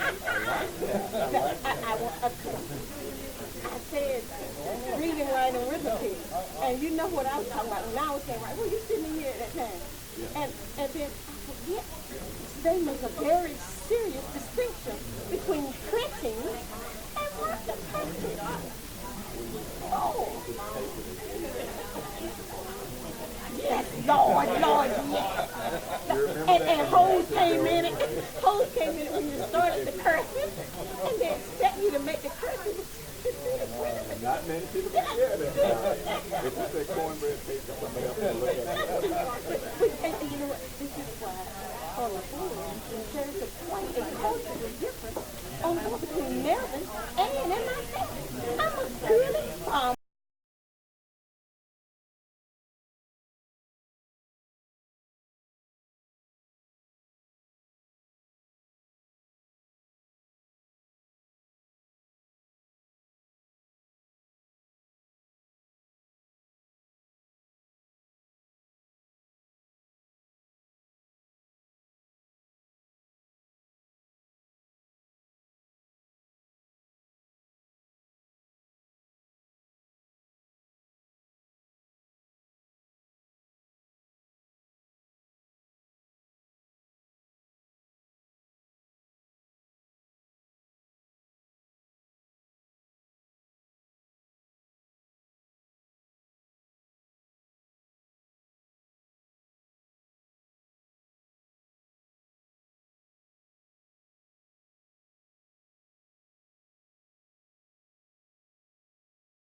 Okay, welcome back after our short recess, and we will introduce and have our Pitt Community College presentation on their budget. Thank you, and welcome. This is your first time. Yes, ma'am. Yes, Welcome. ma'am. A lot of firsts this week. Yes. But first of all, I'd like to thank Madam Chair as well as the commissioners for allowing us to present our budget today.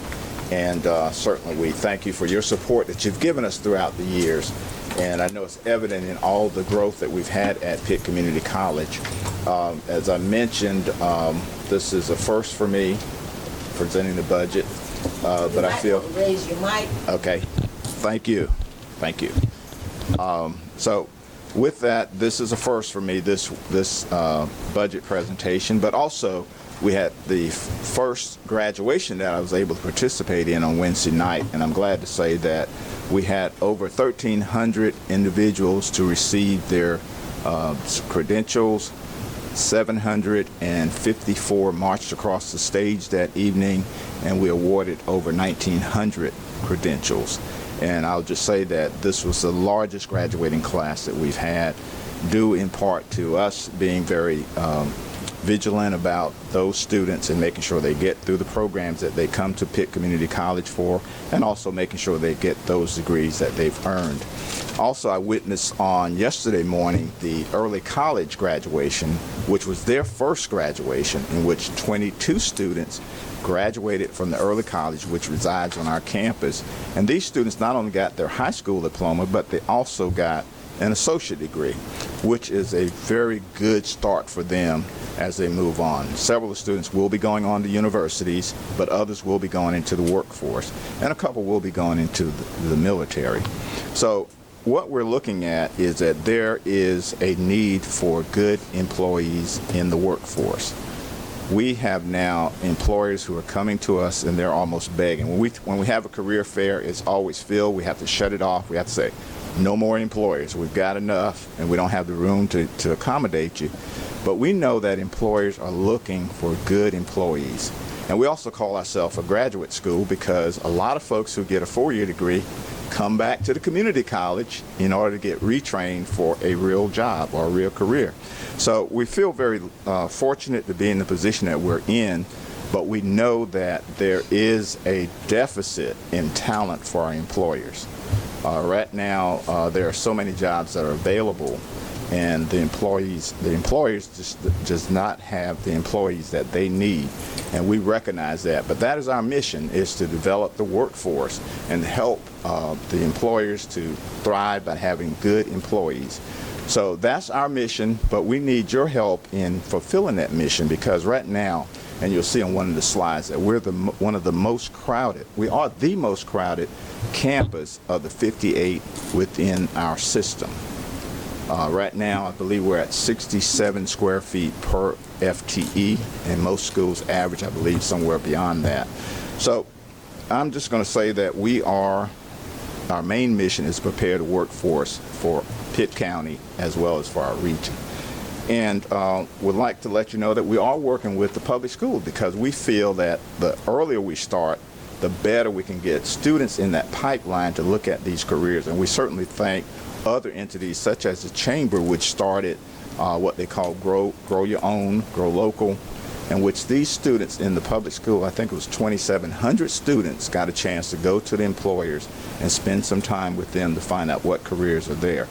But we've also done other things to allow students to get credentials while they're in high school. One is the early college high school, of course, that I just talked about, which is a phenomenal success. I think it's one of the best ranked schools within the public school system.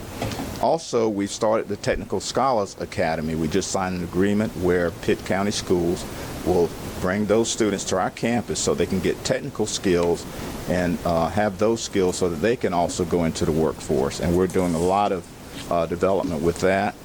We also have Career and College Promise, which is in the high schools, which allows students to take college courses free of charge, and not just random courses, but all their courses will lead towards a course of study. So it's very good that these students, when they get out, they can then apply those courses towards credentials.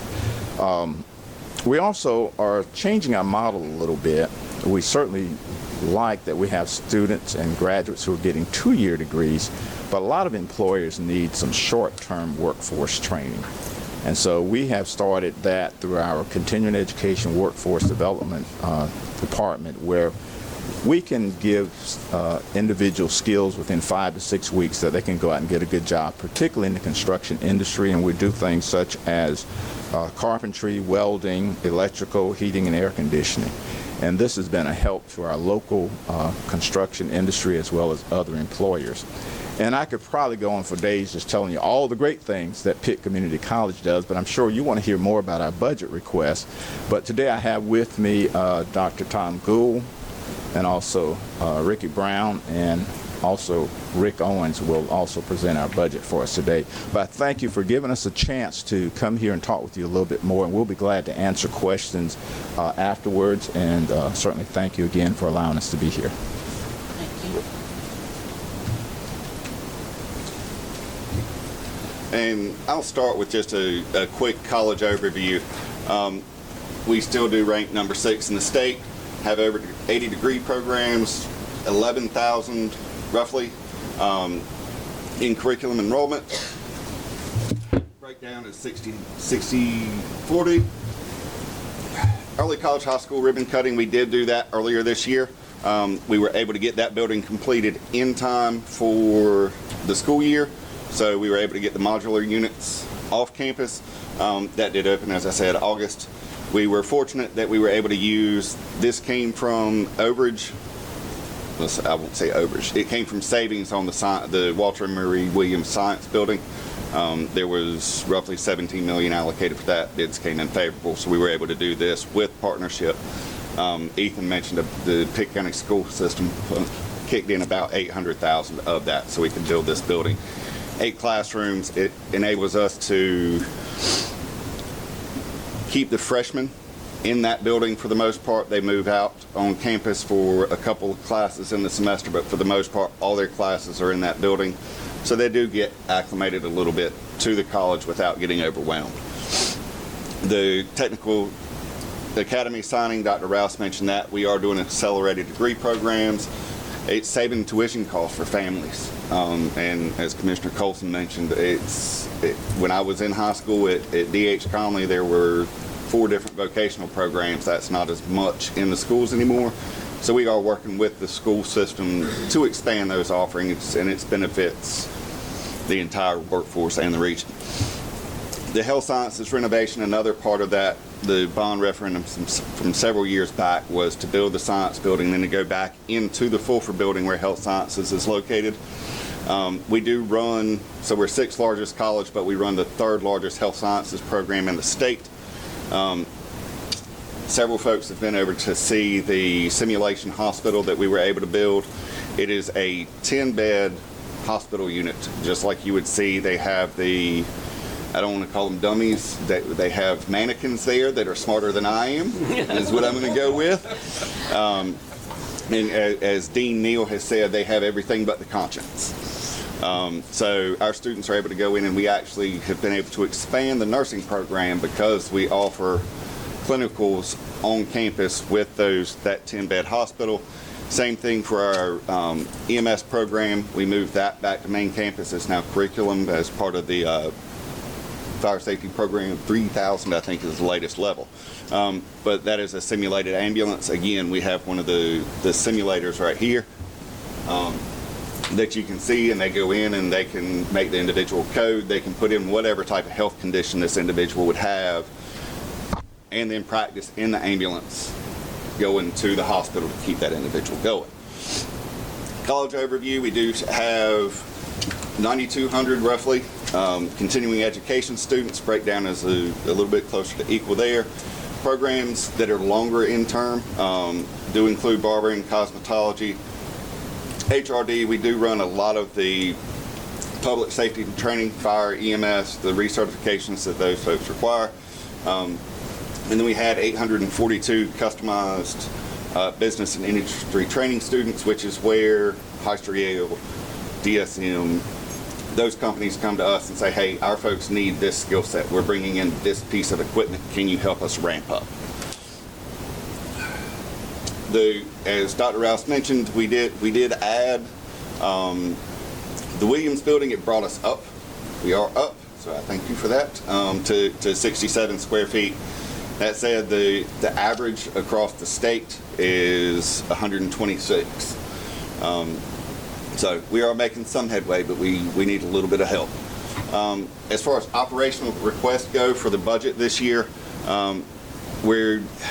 we guesstimate every year what the state is going to do. We're taking looks, we look at the budgets, and we requested 3% for the county-funded employees, which covers the facility services staff and campus police.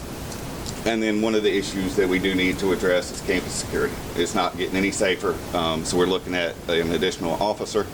And that will allow us to have at least 3 officers on campus at all times when classes are running. Right now at night, there are times that we only have 2 officers. If we have an incident, both officers need to respond. If I have something else kick off, I'm in trouble. But we are addressing that. We've made some changes to where we're doing that. We do have mutual aid agreements with the town of Winterville, with the city of Greenville, so we've actually had them come on campus when we've had some stuff go on. Just overview of facility services. We do run 12 full-time maintenance positions. We are bringing this year the custodial services back in-house. We farmed it out probably 10, 15 years ago. It just didn't work. The quality of the service we were getting, there was too much turnover. It was increasing in costs. We'll actually be able to reduce a little bit the total overall cost, increase service. So that'll add probably 12 to 14 positions on that, but there'll be hours we'll be able to make sure that my thing is, if I can keep the building clean, I can keep the building maintained, I can do preventive maintenance better. The oldest building is Vernon White. That was done in '74. The newest was the early college that we opened there. Just a continuation. We had talked a couple of years back and for the past several years about ongoing cost and energy conservation. We do have a very aggressive energy conservation plan. We run at about $1.56 a square foot. Industry average is $2 a square foot. And that is due in part and in large to Tim Strickland, who's our Director of Facility Services. He and Jerry Garris both attend a fair number of energy conservation conferences. They bring those ideas back. We test, we implement, we find out what works. We've had some that didn't work, but we are pushing on that front. So that's been beneficial. Campus police, we do have a chief of police, a captain, and 6 sworn officers. I will take a minute and thank you again. I know Dr. Massey has said it, Dr. Rouse has said it, I will say it. Pitt Community College is extremely fortunate to have the county commissioners that back us having sworn police officers on campus. The ability for those, one is I have 8 individuals that are dedicated to the safety of the faculty, staff, and students, which means they're able to get out, they're able to walk the buildings, they're able to meet with the individuals, they build that relationship so they know what's going on. One of my favorite stories is we were doing a master plan a year or so back, and the architects had gone out and ridden around campus 3 times. The chief of police didn't know him. He stopped him. Said, what's going on? He just they're that in tune with the campus that in a sea of 4,000 people, they knew that one car something wasn't right. So fortunate to have really dedicated individuals that work with us on that. We have mutual aid agreements with all the law enforcement, all the EMS agencies in the county. I just wanted to mention the town of Farmville because we do have that one center there that's kind of far out. They would, unless by chance I did have an officer there, the town of Farmville's police force would be the first responders, then we would work with them. Capital improvement request, I'm just going to hit on the first year. Dr. Gould's going to come up in a minute and talk about the workforce technology building. The interior door locks, we're working on the first phase of that right now. That should go out to bid. Leslie building will need to do something with the roof. The Redrick Builder chilling has reached, according to the state, it has reached the end of life. We do try to keep the equipment pretty well maintained. And then the campus HVAC controls, that's energy conservation again. We're moving from Like I said, Vernon White, we actually did the controls on that one last summer. That moves us from manual pneumatic controls that were programmed, kind of set it and forget it, to where I'm able to balance the load of the buildings, and we're getting to the point now that we're putting in systems that we can look at class load, we can look at the number of people that are going to be in the building, so we can adjust the output throughout the day to cool the building, to keep it at a comfortable rate. And that's going pretty well. So we do have some days that we get some calls that folks are sweating or they're a little bit cool, but we're keeping the energy costs down on that one as much as possible. So door lock replacement, I'll hit that one real quick. We do have 1,000 doors on campus. These are the interior, the classroom doors that I need to adjust. I've got buildings in Vernon White that still have the mechanical key. I have to go to the door, I have to use the key to unlock and lock it. We're moving to a system that will have thumb bolts on the back of every door. And it's an IntelliKey, so the keys time out. I don't have to worry about anybody duplicating. If my key gets lost, it's within a set time period, it's dead. It does nobody any good. And once we get those done, the move is going to be to secure the buildings. We've got a second phase for the exterior door lock replacement. Study and everything else tells me that the biggest thing I can do to focus is interior. Folks can get into the buildings, at least I can have it secured, and so far none of the violent incidences, the door lock has been breached. Just they don't have time. So we do have the roof replacement. It's the original that was done in '96, but we'll work on that. Redrick building chiller, I have already hit that one. The HVAC control upgrades, those are the Fulford, Humber, and Redrick buildings are the ones that we're pushing on for that, and it's just the increased energy conservation. The next steps, and just kind of, you saw an abbreviated list on that. It was not as detailed as we have done in years past. It's coming up. We did the facilities, state construction office will come down and do a facilities condition and assessment program. We're going to schedule that for this year, so they can come down and give us a suggested renovation timeline. Here's what you need to pay attention to. Here's what looks good. We've done a lot of work over the years. It's just time to update that plan. So when we do that, you'll probably see the door locks will continue, but you'll see some shifts and change and readjustments in our plans for next year. And then a quick overview of the master plan as Dr. Gould walks up. We did, for the folks that have seen it, we opened up the early college high school building, the Smith Center, which is right here, is in the works. We're working with MHA Works on that one. That is the Eddie and Joe Allison Smith Center for Student Advancement. That's one that the foundation has raised a majority of the funds for. We are using some of the state bond funding for that. But that will create a center for our veterans, our men's resource center, our women's resource center. TRIO, which focuses a lot on first generation students, will be located in that center. So for the first time in forever, we will actually have dedicated centers for these at-need populations, and they'll be in one building. The Vision Center, which works with at-risk high school students, will also be in that building. The downstairs portion of that creates a space that I can actually get all of the faculty and staff at Pitt Community College together. I don't have that right now. We have it in the gym, but I have classes in the gym, so once school year kicks off, I'm done. I can't get everybody together. So the first floor of that will have a meeting space that'll seat about 600, so we can bring folks, 600 around, 1,000 theater style, so we can bring in all of our employees if we do have a major announcement, if we have a meeting, if we're doing training, that type thing. Beside that is the proposed location for the Workforce Technology Center. And with that, Dr. Gould. Good morning. Is this still morning? Yeah, it's still morning. Still morning. So I'm going to talk a little bit about the Workforce Technology Center, which is we're starting the planning stages now for this facility. Pitt Community College really is the workforce development engine of Pitt County and really in regional eastern North Carolina. 70% of our students stay in Pitt County, and that's why we're seeing increasingly local industry coming to PCC both for their current workforce needs, but also their future workforce needs. Honestly, our relationships with our industry partners have never been stronger. President Rouse mentioned a few moments ago the career fairs that we have. We just announced, 2 days ago, we announced a community career fair that will be held at PCC on June 5th. As of this morning, in those 2 days, we have 45 businesses that have contacted us. They want in. The workforce is crucial to what they're doing. They see that, and they see Pitt Community College as the answer to their workforce needs.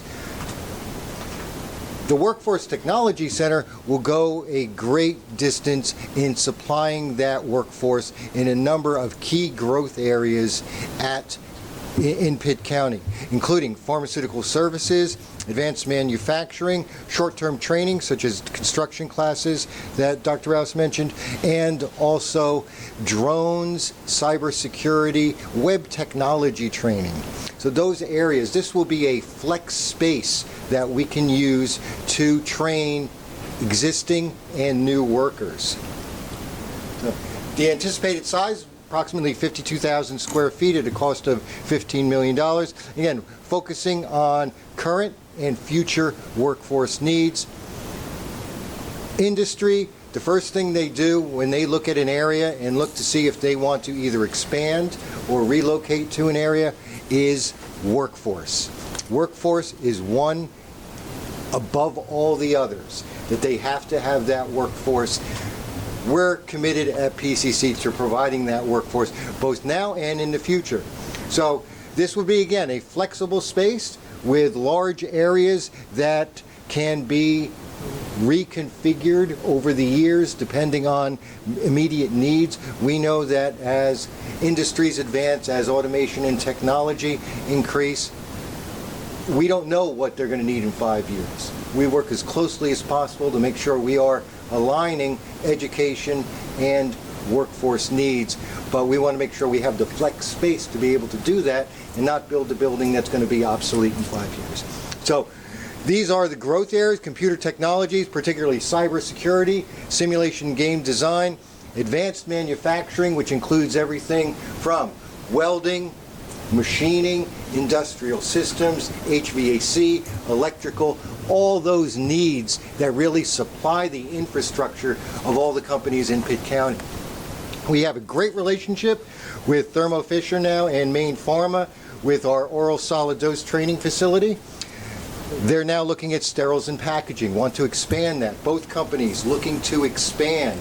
We want to make sure that that workforce is there, and we work closely with them to supply their labor market needs. We've started stacking credentials as much as possible so that when a student graduates with a degree from Pitt Community College, they're not just graduating with that single degree, they're graduating with a number of other certifications that are going to make them even more marketable. And one of those is drone certifications. For example, our building construction technology program. These are construction folks who build houses. One of the things we discovered was the future of inspections, particularly in large buildings, it won't be done by people. It'll be done by drones.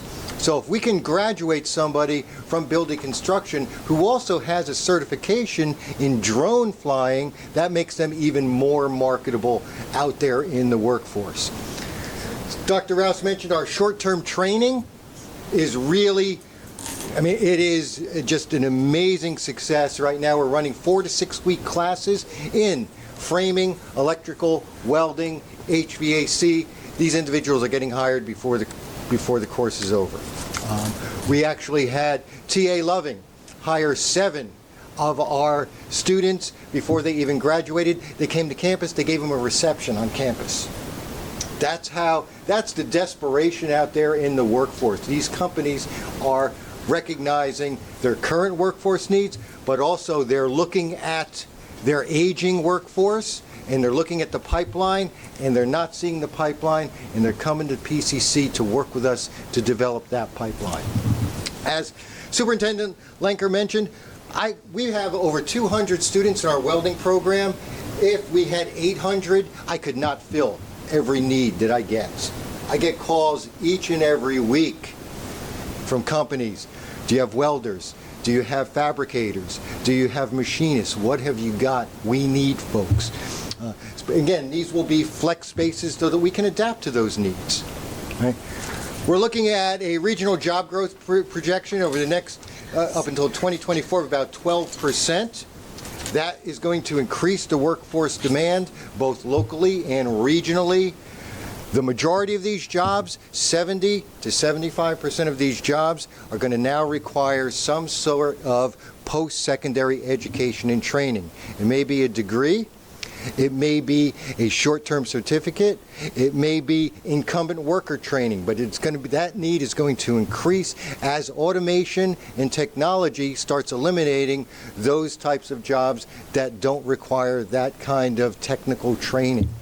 What we really are seeing, and one of the things we're trying to do with our community career fair in June, is tell folks, exchange your job for a career. Get a career, because now is the opportunity. I tell our students all the time, it's a seller's market out there, that there is that need. And if you have that technical training, you can get a stable, secure, long-term job. Again, high skill occupation growth will be even higher, 20%. Cybersecurity, advanced manufacturing. I tell students all the time that really, if you want to secure your livelihood for yourself, for your parents, if you want to transform yourself, your family, your community, be a welder. Be a welder. In other words, companies, high-tech companies, need a handful of research scientists, of research individuals with 4-year baccalaureate degrees, sometimes master's, sometimes PhD. They need 100 support staff in the infrastructure. I always equate it to sort of the U.S. military. For every one, I was reading, for every one combat person, there's 100 support staff for that one combat person. And that's what PCC is. Where the support, where the infrastructure, where the foundation of that workforce.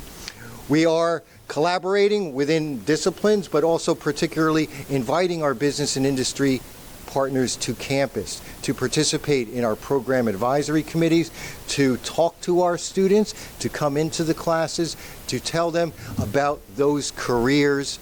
And again, making sure that we have, through customized training, through short-term training, that ability to retrain existing workforce. Because it's much cheaper for companies to retrain an existing worker to a new skill than go out and hire a new individual.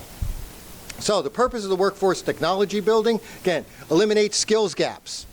Make sure we're meeting, and we pay a great deal of attention at PCC to labor market.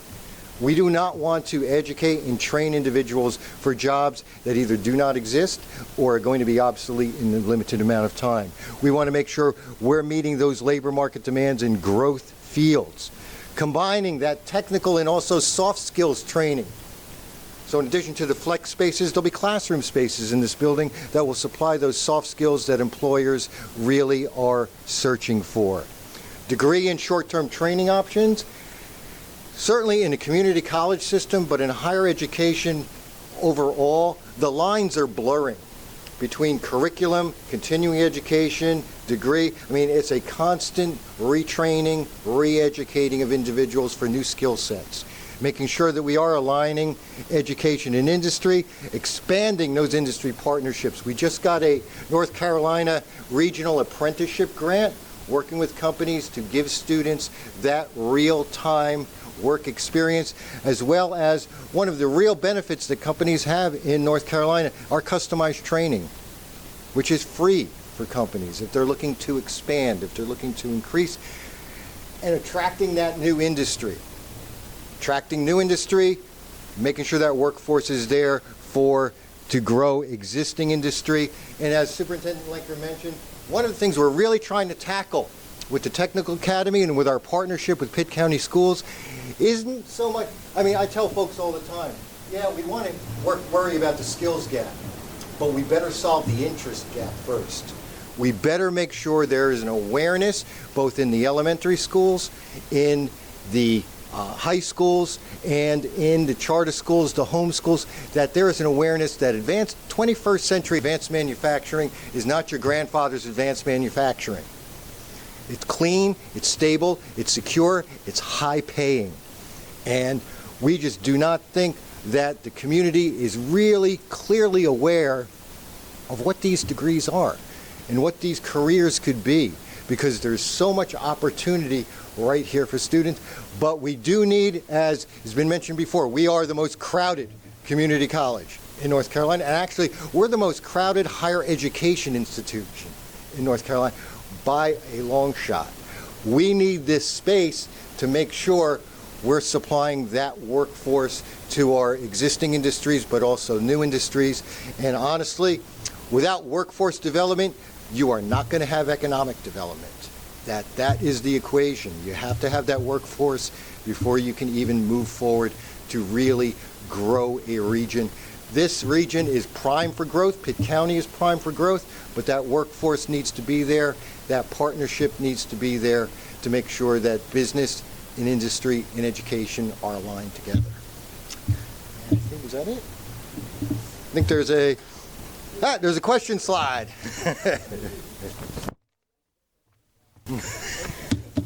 Thank you all so much. Are you going to answer the question?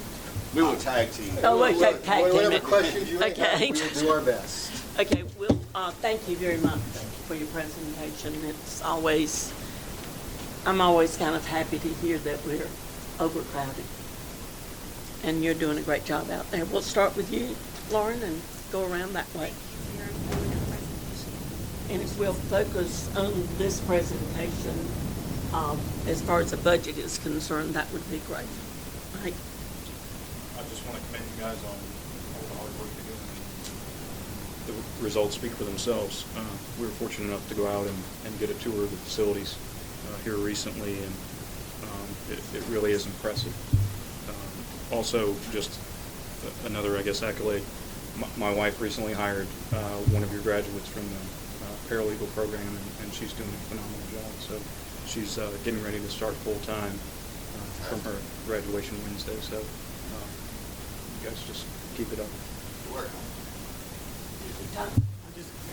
My company I work for is actually in Craven County. I'm glad to hear that you're listening to, and it's obvious from the presentation, you're listening to the industries.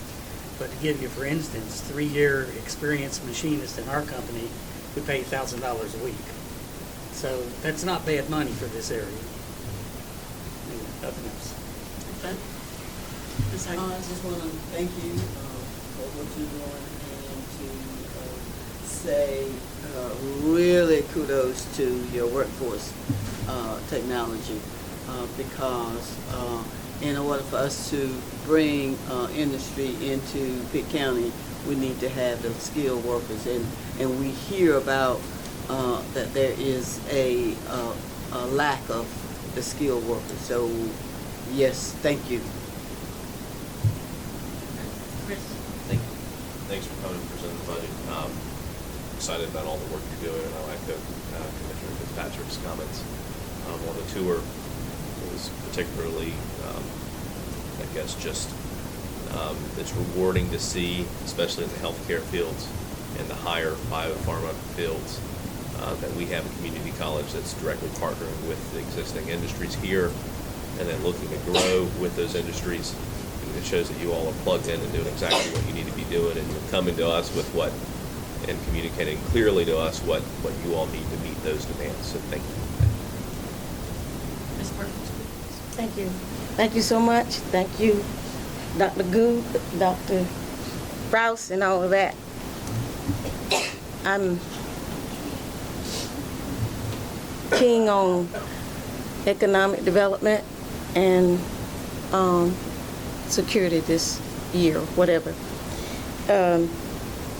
The security of your campus, just knowing about it and what has happened, because I'm a resident of Pitt County for a lifetime, even though I travel along a lot of places, you keep your campus safe in as much as possible. I know the building goes across one of the streets and that sort of thing. So whatever you can do to make that even better, that's good. But as it relates to the budget that we give to you and the citizen of Pitt County, and having served on the And I started writing the minute Dr. Rouse got up because I have questions. When I was first elected to this board, the only thing most of the people in my district was sharing with me was about economic development. So that was the only board I asked for.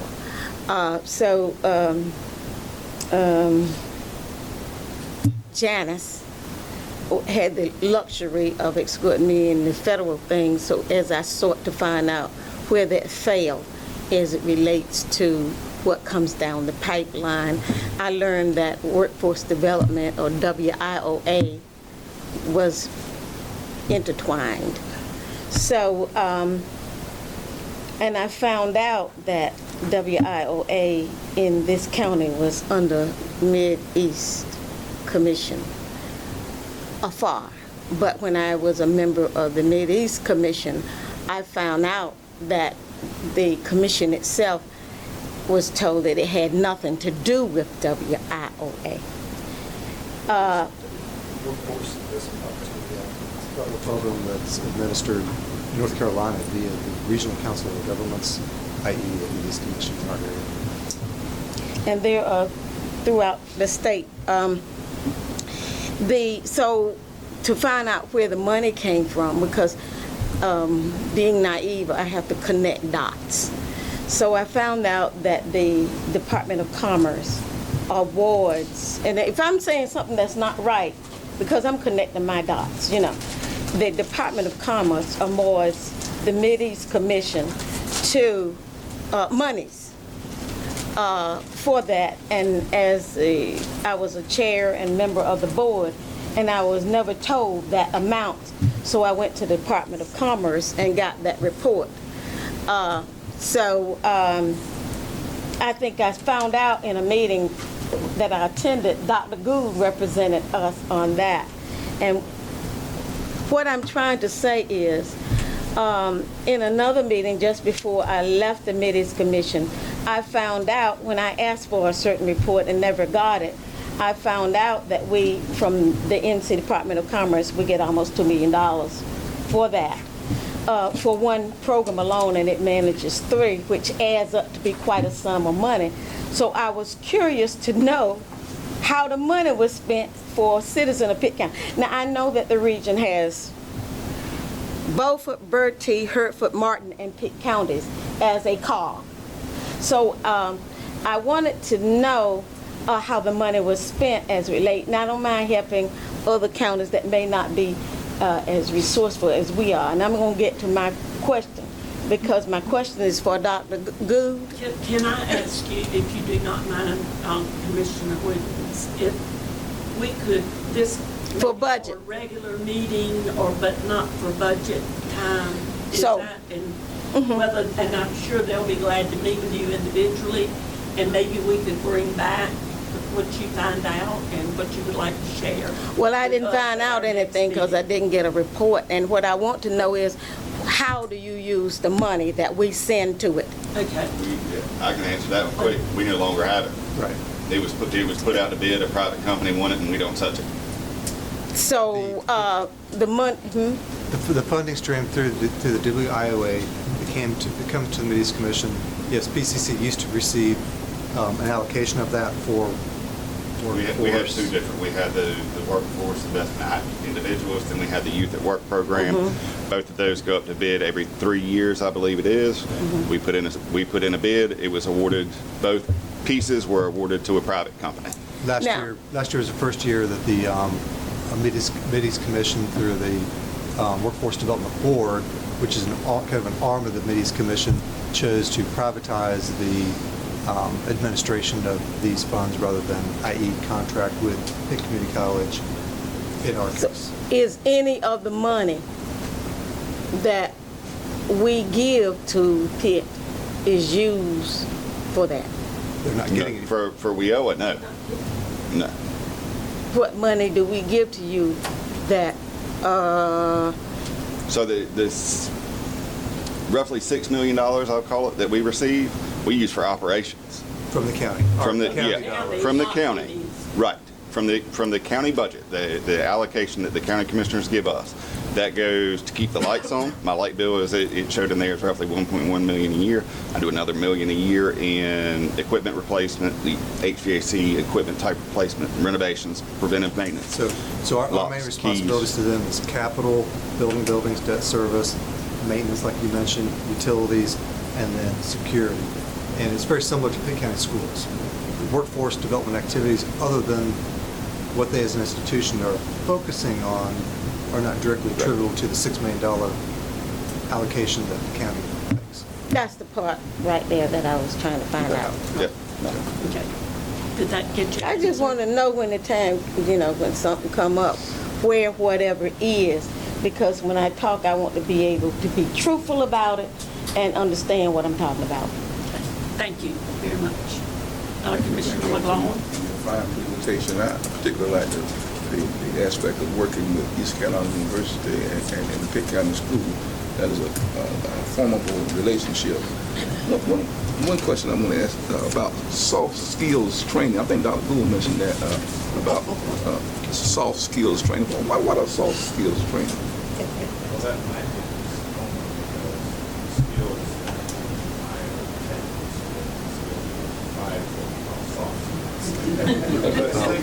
Can't write the name.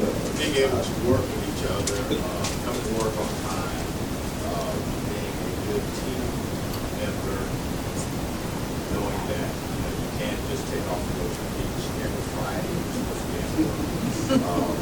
How to communicate with individuals, all of those are what we call soft skills. And I would say really important skills. These are things that probably all of us learn from our experiences, but now we're finding that sometimes employees are not getting those skills.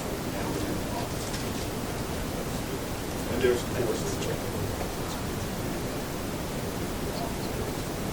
and some of these also demonstrate teaching is also demonstrate that we have those give technical skill, that's probably even soft skills. And along those lines, we do have a soft skills coach that's employed by the college, state funded. And like Dr. Rouse mentioned, that soft skills coach works with various programs to integrate that into. Thank you. Thank you so much. Appreciate your presentation. Good. Thank y'all. Are there any things relative to either one of the presentations that you all need to ask us about before we No, I think give some directives? pretty cut and dry. At this time, I think what we need to do as commissioners is give our leadership some direction as to how we want them to move and what we expect them to bring back to us. And I think that each time that we've had a presentation, everyone's had an opportunity to pose some concerns, and I think you all have come back with answers, and whether there's something on the two presentations today that you feel you need to add, then I need to know how you all want to go. Do we send them back and have them come back at another time with the finalized? So normally at this point in the process, we should have a pretty good feeling, or when, by the end of the, but how do you adjourn? Whether you adjourn today or you decide to come back one day next week to give us further guidance, input, directives, that we would then be able to take the budget, tweak it, and then carry it forward to the public hearing that you'll eventually have. So we, I guess, just need to know, looking for the collective input of the board as to whether we need to change something, add, take away, and so forth. I'd like to ask Scott, and this goes back again to Eastern Pines. Yes, sir. You had 3 line entries, and them being one of them, where they wanted to raise the local fire tax. You said it had to do with a building that they were wanting to build and so on. Other than just a line entry, I'd like to have more detail on that. We're asking the citizens in that area to have a 3-cent tax rate, essentially, on not included with what you have proposed. And I think there ought to be some justification for that. The other 2 areas that are increasing not so much, they may feel the same way. So We can make that we're going to have 9 commissioners vote on something that can impinge a district that I represent, and they're going to, well, I think. Well, specifically too, I think that what I would like to see too is where the current need is, and just see a request, but without seeing need, what need we're not currently meeting, and then is the proposed building sufficient or over sufficient for the projected needs, and just so that we have a more full picture,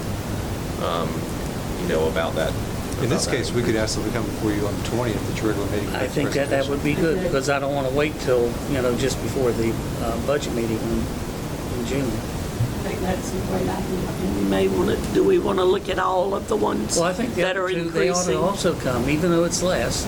But at least present. I think they ought to justify why they want to have that increase. Ms. Watt, you had something? I was just going to say that the Eastern Pines Fire Department had reached out to me and just wanted to show me the plans. They said that if they didn't build the new building, they were just going to spend a bunch of money on the old one. So I was just going to say that. So they can bring that back to us at our next meeting, and I think that's it. And that really won't affect right now what the directive we're giving, that we're giving the county. Just let us know what it's going to be. Okay. Any other concerns? Yes, sir. I just feel like, and I mentioned it yesterday at the end of the DSS presentation, but that presentation just included a lot of wants and a lack of clarity about needs and performance.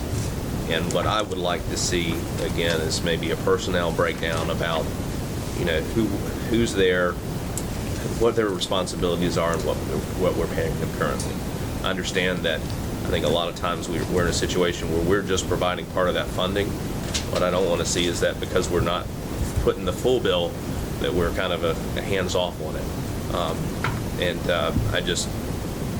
I just would like to see a lot more, if we are going to do anything, and increasing the allocation there. I want to make sure that we're spending money and it's being used appropriately.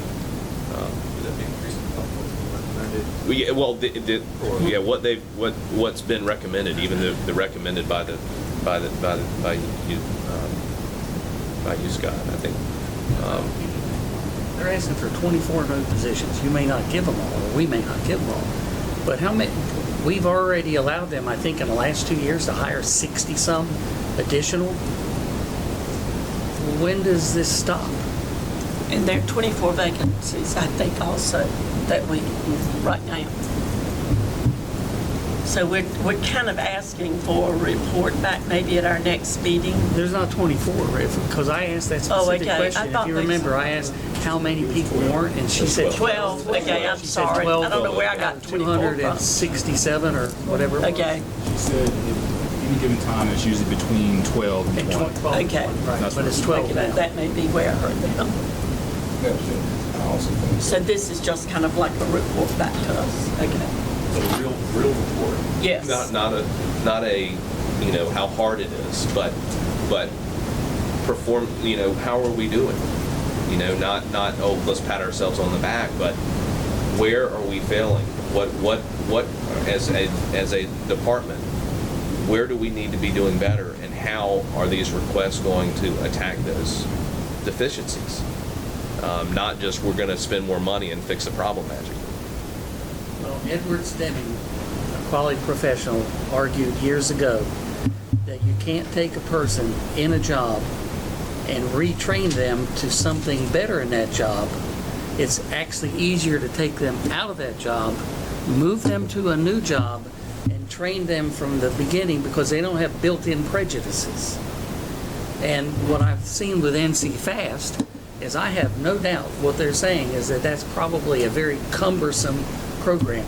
Computers are nice, but when somebody says, well, I want to ring this bell and toot that whistle and so on, then it becomes labor intensive to put the material in.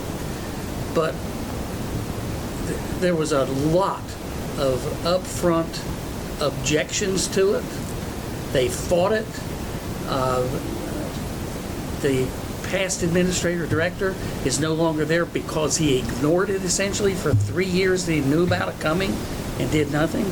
So my question, going back to what Chris is saying, maybe there's a better way than just trying to teach people that are already doing certain things, and they want to go back to the old system or keep the old system, and they fight it, and they become very inefficient because of that. And this may be a big study, you know, further down the road too, but I mean, I understand that we can bring some of this stuff back to us that may affect our decision on the budget. And I say, you know, part of my life is spent as a classical musician. You get better by knowing what you're not doing well. And this is this department touches those people most vulnerable in our community. And so I feel like we need to have a sharpening stone there. And I'll send them out to DSS and Jan Elliott. She's been the director, and I think Commissioner Mary Perkins-Williams will hopefully agree with this, has provided a higher degree of accountability, detailed reporting, numbers, statistics, told the story, and she'll be able to answer this question, but I do want to commend them. They have...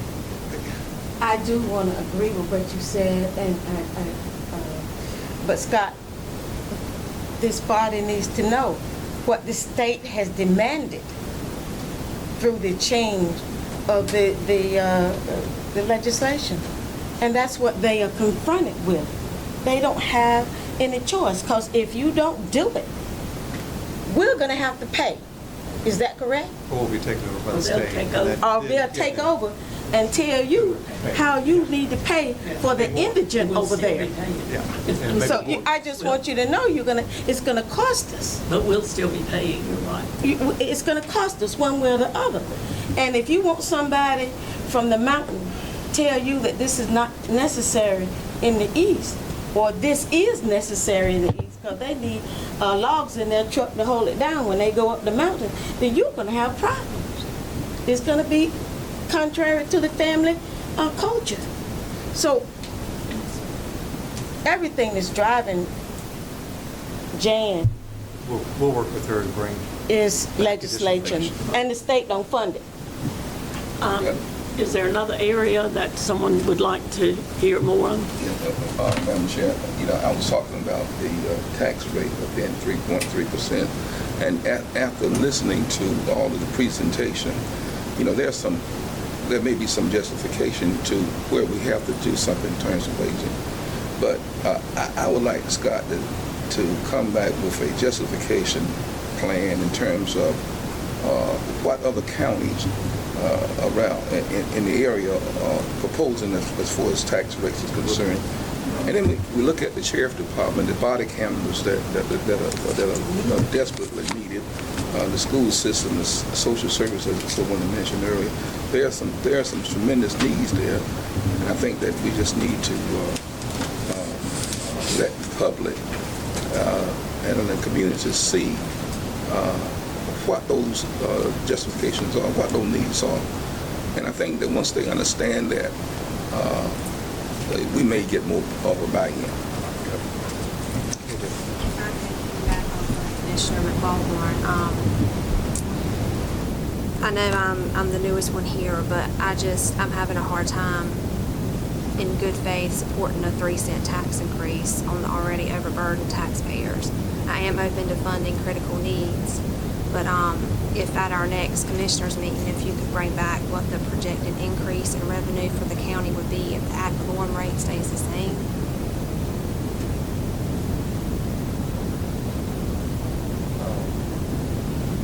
the effect of doing that, or I mean, because plain and simple. I mean, I can answer that question right now. If you keep the ad valorem rate the same based on the information that we've been given from the tax office, based on our tax base, you're only looking at roughly $1.4 million in additional revenue just from property taxes. We had, just to give you some perspective, we had a $5 million increase just in personnel costs. And I think that's in your original presentation, the one that Scott gave on Monday. It should be your second to last slide. And part of those controllable, part of those uncontrollable. The Right. state mandated retirement increases, the health insurance fund, let's say neither one of those are really controllable. Other portions of that are quote-unquote controllable. I mean, could be, the board has discretion, more discretion. But What you're referring to, is that the breakdown of the 3 cents? no, I'm talking. Okay, I'm because I actually- want us to speak to that when you finish. Right, that slide there in your presentation from Monday, that has the actual ad valorem tax rate set at the current tax rate. So that's the amount of revenue that would be generated based on the information, based on how we have to budget ad valorem taxes. That's what you would be looking to generate in addition to what you have in the current fiscal year. We all will be attacked if there's an increase. This is part of our job, but you got to do what you got to do. To help sell it to the public, it might be nice to say, Scott, you present something, you and Brian present something that says, okay, we are potentially raising the taxes. We've recommended this. But even with this, here's what's not getting funded that needs to be funded. And then maybe Ginger could get that published in the paper and help it go around so people actually know a little bit more about.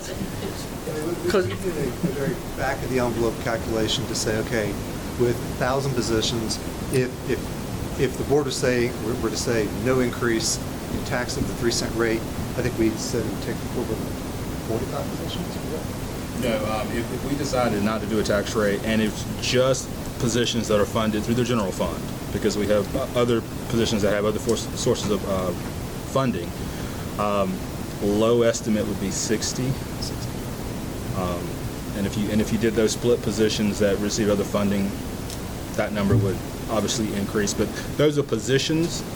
That necessarily does not mean 60 individuals. If a position is vacant, that could be obviously something to consider. But just on the math alone, you're looking at least 60.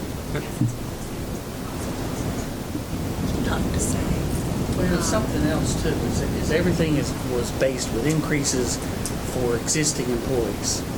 And every company I've ever worked at has always had, including the one I work for now, we do things because we've always done it. And because we've always done it, workforce actually is not productive. Oftentimes, there are things that don't need to be done. Can we say as local government with the number of employees we have, including in the Sheriff's Department and DSS, that there aren't some of those jobs? Do we really need to hire or have employed the full number of employees we have? Could we allow attrition if we could identify them? Let's say there's 20 of them. And if you could identify them and then cut them out of the budget, just don't rehire. I mean, the private sector's had to do this all in all, because the private sector has to go earn business. They can't go out and just arbitrarily raise the tax rate and then to survive. You got to go out there and you got to make payroll. You can be a school principal and think, hey, I do a great thing for managing money. No, you got the easy part. That's the fun part. You spend money. You didn't actually have to go out there and secure the business and issue the contract and work with and collaborate with dozens of other companies in order to succeed. So going back to my original thing, do we really think that every single job is fully efficient and needed and does not fall into the because we've always done it that way category? May I go back to the statement that the majority of what we offer and do is mandated? Again, at what level of mandate? The health department, I think, still has extended hours, don't they, Mike? Tuesdays. So do we have to have extended hours, and can we cut costs? Yes, but then do we hurt the client population we serve? I think back to the Register of Deeds. The Register of Deeds has made a request for a position in this year's budget that I did not recommend to you. However, the Register of Deeds, back in the last recession, saw the fact that her activity level had really decreased, and we were at the point where we were getting rid of vacant positions. And I had departments saying, I still have a need, Veteran Services needed a position. The Register of Deeds said, I will give you my position. She actually gave that position to Veteran Services, transferred it over, but now the Register of Deeds is saying today, my activity level, the economy's rolling, got all these transactions going on. She said, I really need that position back. Well, here I'm in this very strong economy. I'm not even recommending giving her that position back because we're trying to hold down the growth in positions the best way we can. And out of all these that I haven't given back, that's when I feel a little bit guilty about, because she gave it up. Well, but let's talk about that. What does the Register of Deeds bring in every year, dollar-wise, roughly? Darted board. $3 million. Actually, enough that from a financial standpoint, Register of Deeds money is restricted money. They actually do bring in slightly above their costs that we have to set that aside in fund balance as untouchable money. Is it really just slightly above? I thought it was more than slightly. Yeah, that's true. Well, I'm looking at it I'm thinking global picture perspective, 250 million. It is slightly above, but it's enough. We used some of that money this year. She came to you all to complete the project that she was doing with the preservation. I don't know off the top of the head exactly how much above. I was thinking it was more like about 100%. I may be way off, but that's what I was thinking it was from years ago. Yeah, no one's making. She may be covering costs, but nobody's well and above on a percentage wise. But my point is there is a position that actually pays for itself, and so when we don't fill it, you can't get certain things done because you don't have enough manpower, enough human power. So, directive. Well, I mean, it's I guess I see the need for the 3-cent tax increase. I do. I argued 2 years ago it should have been 72 cents, if you remember. Yes. Argued last year it should have been 72 cents. If we had acted then like I think we should have, we would not be in the position we are today. We can put this off like we've done at least 2 years, and it's like a snowplow going down the road. As it goes further and further, more and more snow builds up in front of it. In this case, we have more and more pent-up needs. We've said that over the last number of years, we've enjoyed the use of some one-time funds that come our way that have built fund balance, such as right before PCMH, Pitt County Memorial Hospital, now Life Medical Center, when that was under the county's umbrella of services, and you actually were responsible for the debt service on all their bonds they put out there. Well, an opportunity came up a few years back where it was refinance, or Janice, what's the appropriate terminology, that there was some refunding or refinancing of the monies that actually created a opportunity. Since it was the name of Pitt County, we had, did anybody remember how much money came back? $3.5 million? $5 million? That upped our fund balance. And we've lived on fund balance to a degree by appropriating it, but I mean, there's a number of factors like that that have just kind of came to fruition, and there's no more, as we say, rocks to look under or opportunities like that we're aware of. And if there are, we're going to look for them. What page in here is the breakdown of the 3 cents? It's in the early section. And real quick, to piggyback on what Scott said, when we take advantage of looking underneath those rocks to find those financial opportunities, in some cases, we have used that money to help us at the end of the year, but we have purchased ongoing expenses. And when you look under that rock to find that additional money to pay for that ongoing expense, the next budget year, you may not have that rock to help you out in those funding. And at least in my time here, I have seen that kind of come to fruition. And those rocks are not there, but that funding is still a need for the next fiscal year and future years.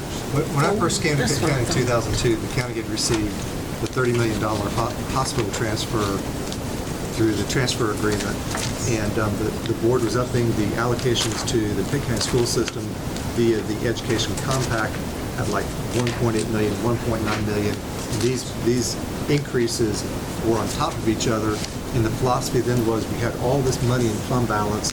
The majority of the board said, why would we raise taxes? We have this fund balance. Well, the problem was that we lived on that for, and again, this is a number of years back, probably 10 years plus, maybe 12 years, that we got to the point where we had to pay the piper because there was no longer fund balance there. And I think we went through a reval and the rate was adjusted, but it's a similar circumstance, but not to quite a $30 million level. But I think that's what Tom was saying. You know, we have missed increases for 2 or 3 years, and we are paying the piper now. Page 14 shows the expenditure drivers on your budget sheet. Oh, We'll put okay. a slide for you. We have it on the screen. Oh, okay, because I had kind of requested that we take a look at this, and the,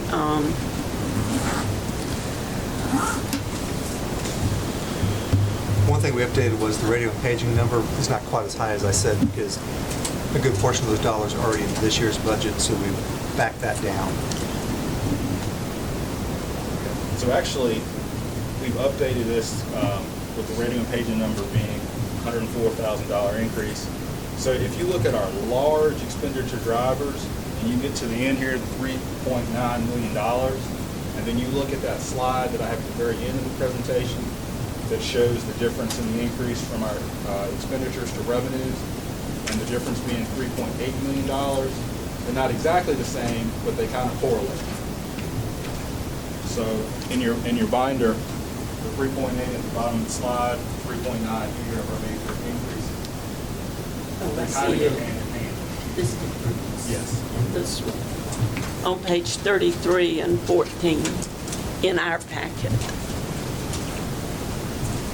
But the 4 on the first page is 3977 now. So if you don't have to do something, basically what you're saying, we're going to end up having to cut the number of people that work for us, regardless of the needs, or we're going to have to cut something in order to be able to bring it into balance. And the thing is, it's more expensive to go out and hire somebody and bring them in and train them than it is to spend a little bit of money to keep them. I think a lot of this has to do what you got to do to keep people. And without jumping too deep in numbers, you're more of a visual person. This kind of helps to break it down. If you look there in the red box, that's our base budget. That's what you always hear when we talk about our base. And above that is the blue. There is some, as part of those large expenditures, there is some expansion, but basically, as you can see, that red box, when compared to the green box to the right, which is our existing revenues, and we've had to appropriate another $500,000 of fund balance. So that additional $500,000 of appropriated fund balance is used just to balance the budget prior to asking you for a 3% increase financially. That does affect your fund balance percentage going forward. So as you can see, that green box is still slightly behind the red box. And based on what we're proposing, that tax increase would bring us up to balance from a budgetary standpoint. And share one more time the importance of our fund balance, or any county's fund balance. All local governments in North Carolina, we use that fund balance. That's our line of credit. You guys know that tax bills go out in July. We have a lot of people who do take advantage of paying it. We get the discount. We do get a lot of money there in September. The rest of that money comes in January. And we're lower than what we projected that we would like to keep it at a little bit lower. We're in the range. We're in the range, I know, but we're still not. We are within your policy range of 18 to 21%. But compared to our other counties, we're way below. Way below. Average of 30%. They're averaging 30%, so there are some that are well above, there's some close to 25. We are by far the lowest of the counties that we compare ourselves to. We're not in any kind of danger fund balance-wise, but using that additional $500,000 to balance the budget, plus this year's actual current year, it's going to put us real close to that 18% that you have set for policy, which does mean next fiscal year, those opportunities that are out there that we're able to find, it's going to make it a little more difficult to tap into that fund balance, take advantage of those. Any questions about this? Because I think it's very important. Well, I wanted to Commissioner Walhorn's question about surrounding counties, and just maybe if, when we do that, wanted to maybe not just look at our surrounding counties, but We'll go all 100. Right. 99 others. all 100, just so that the, I guess, because we are really emerging as a capital of Eastern North Carolina, what I'm interested in is that this commission and the public is seeing not only what is going to keep us where we are and keep us from backtracking, but also make sure that we're able to make certain opportunity costs now that will position us to be really competitive for employers and to continue to grow the tax base. Because ad valorem, of course, we're kind of stuck with that right now, but if we make smart investments now, there's always that tax base that will continue to grow, and as we'll see, there are all the revenue sources that will continue to grow as more and more people come to our area. So I'd like to, just make sure that that's clear, and also so that the public and we're able to see that. Any other comments? Are we saying move forward with things as they are, with the suggestions and the things we've spoken about? So we'll bring back the additional information you requested on Monday, May the 20th through 6 p.m. meeting, and then continue to March 4th for a June 4th public hearing at 7 p.m. on the proposed budget for fiscal year 1920. And I'd like to see, if you don't fund what Jan Elliott wants, I want this board to know what the citizen would have to endure because of the legislative changes with social services. And then I'd suggest that somebody else serve on the SS so they'll understand it. I'm sorry, I had my back to you. Scott and Brian, the other day, and maybe this was clarified yesterday, but I wasn't either. There was some communication or information presented, and I was hoping to get some clarification on a grant that was approved for the body cameras, and that it wasn't, I guess, that opportunity was not taken advantage of. And I was hoping that maybe you could shed some light on that situation. Sure. What I had shared with the board yesterday, the day before, the days are kind of running, but whatever day this week, when the sheriff came forward, we talked about the body camera request that she has in this year's budget, $544,000, and reference was made that in a prior year that I had personally, or I had made a recommendation to the board not to pursue body cameras, and that the sheriff's department was saying that A, they had found 50% grant funding, and B, that they were going to use federal asset seizure forfeiture dollars to match it. Well, I made the statement in here that we had no knowledge, and staff agreed with me, finance staff, that they were going to put up their own dollars to do the match. But aside apart from that, there were issues back at that point in time that we asked if they had policies in place of how they were going to implement body cameras, asked about how they were going to handle data storage.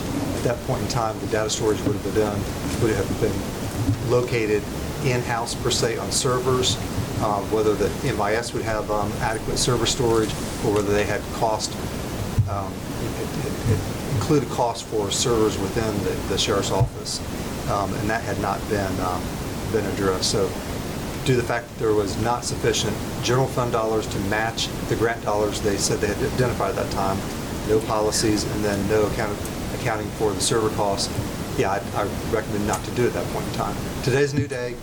We've come up with, I think, a strategy to move forward. $544,000. I think you've directed, and the sheriff has agreed that they're going to look for grant opportunities. We're going to wait and see what happens with the renegotiated Fed bed rate from somewhere between $78 a day and $108 a day. Probably will meet somewhere in the middle, hopefully, Lord willing, when we negotiate with the federal government on that to see what that could be. Then also,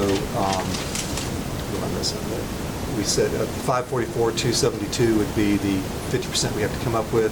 So if we get that rate up, and then there might be another 70,000. Right. If we can get the rate up, if we can look at revenues as they come in during the fiscal year to make sure they're on the trajectory to meet budget, and if there is any excess money. And I think also the sheriff was going to research I think they mentioned 4 companies, so they wanted to make sure they found the best product. And then we wanted to also take a look at it from a procurement standpoint to make sure we are getting their needs taken care of, but also with the best price. It would be, I think, highly beneficial if we took a team effort between the Sheriff's Office, Finance, and MIS to make sure that before we make this large investment, that we're getting everybody's needs met, and we're not just getting a product so we can be on that list that we provided you with earlier this week as a county with body cameras. And I've reached out to the sheriff to try to set up a meeting where we can all, through a team process, teamwork, collaboration, get all these things into place so we come up with a plan. One thing that we do not want to do, even though Brian ran the analysis to say that, okay, we currently have 35 federal inmates per day in the budget. If we didn't get any grant funding, federal grant funding at all, we would need to have at least an average of 55 for that additional funding. Or if we did get the 50-50, then we could go from 35 to 45. But the problem is, this is a cost center that the body cameras are going to be recurring. You're going to have costs this year, the next year, the next year. We don't want to get into a position where we're upping the fed bed count for a reoccurring cost.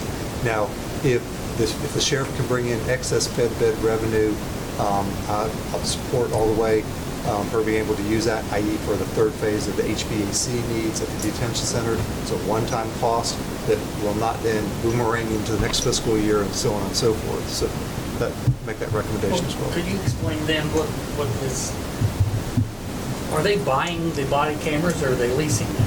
It sounds like the way you just described it, it's a lease.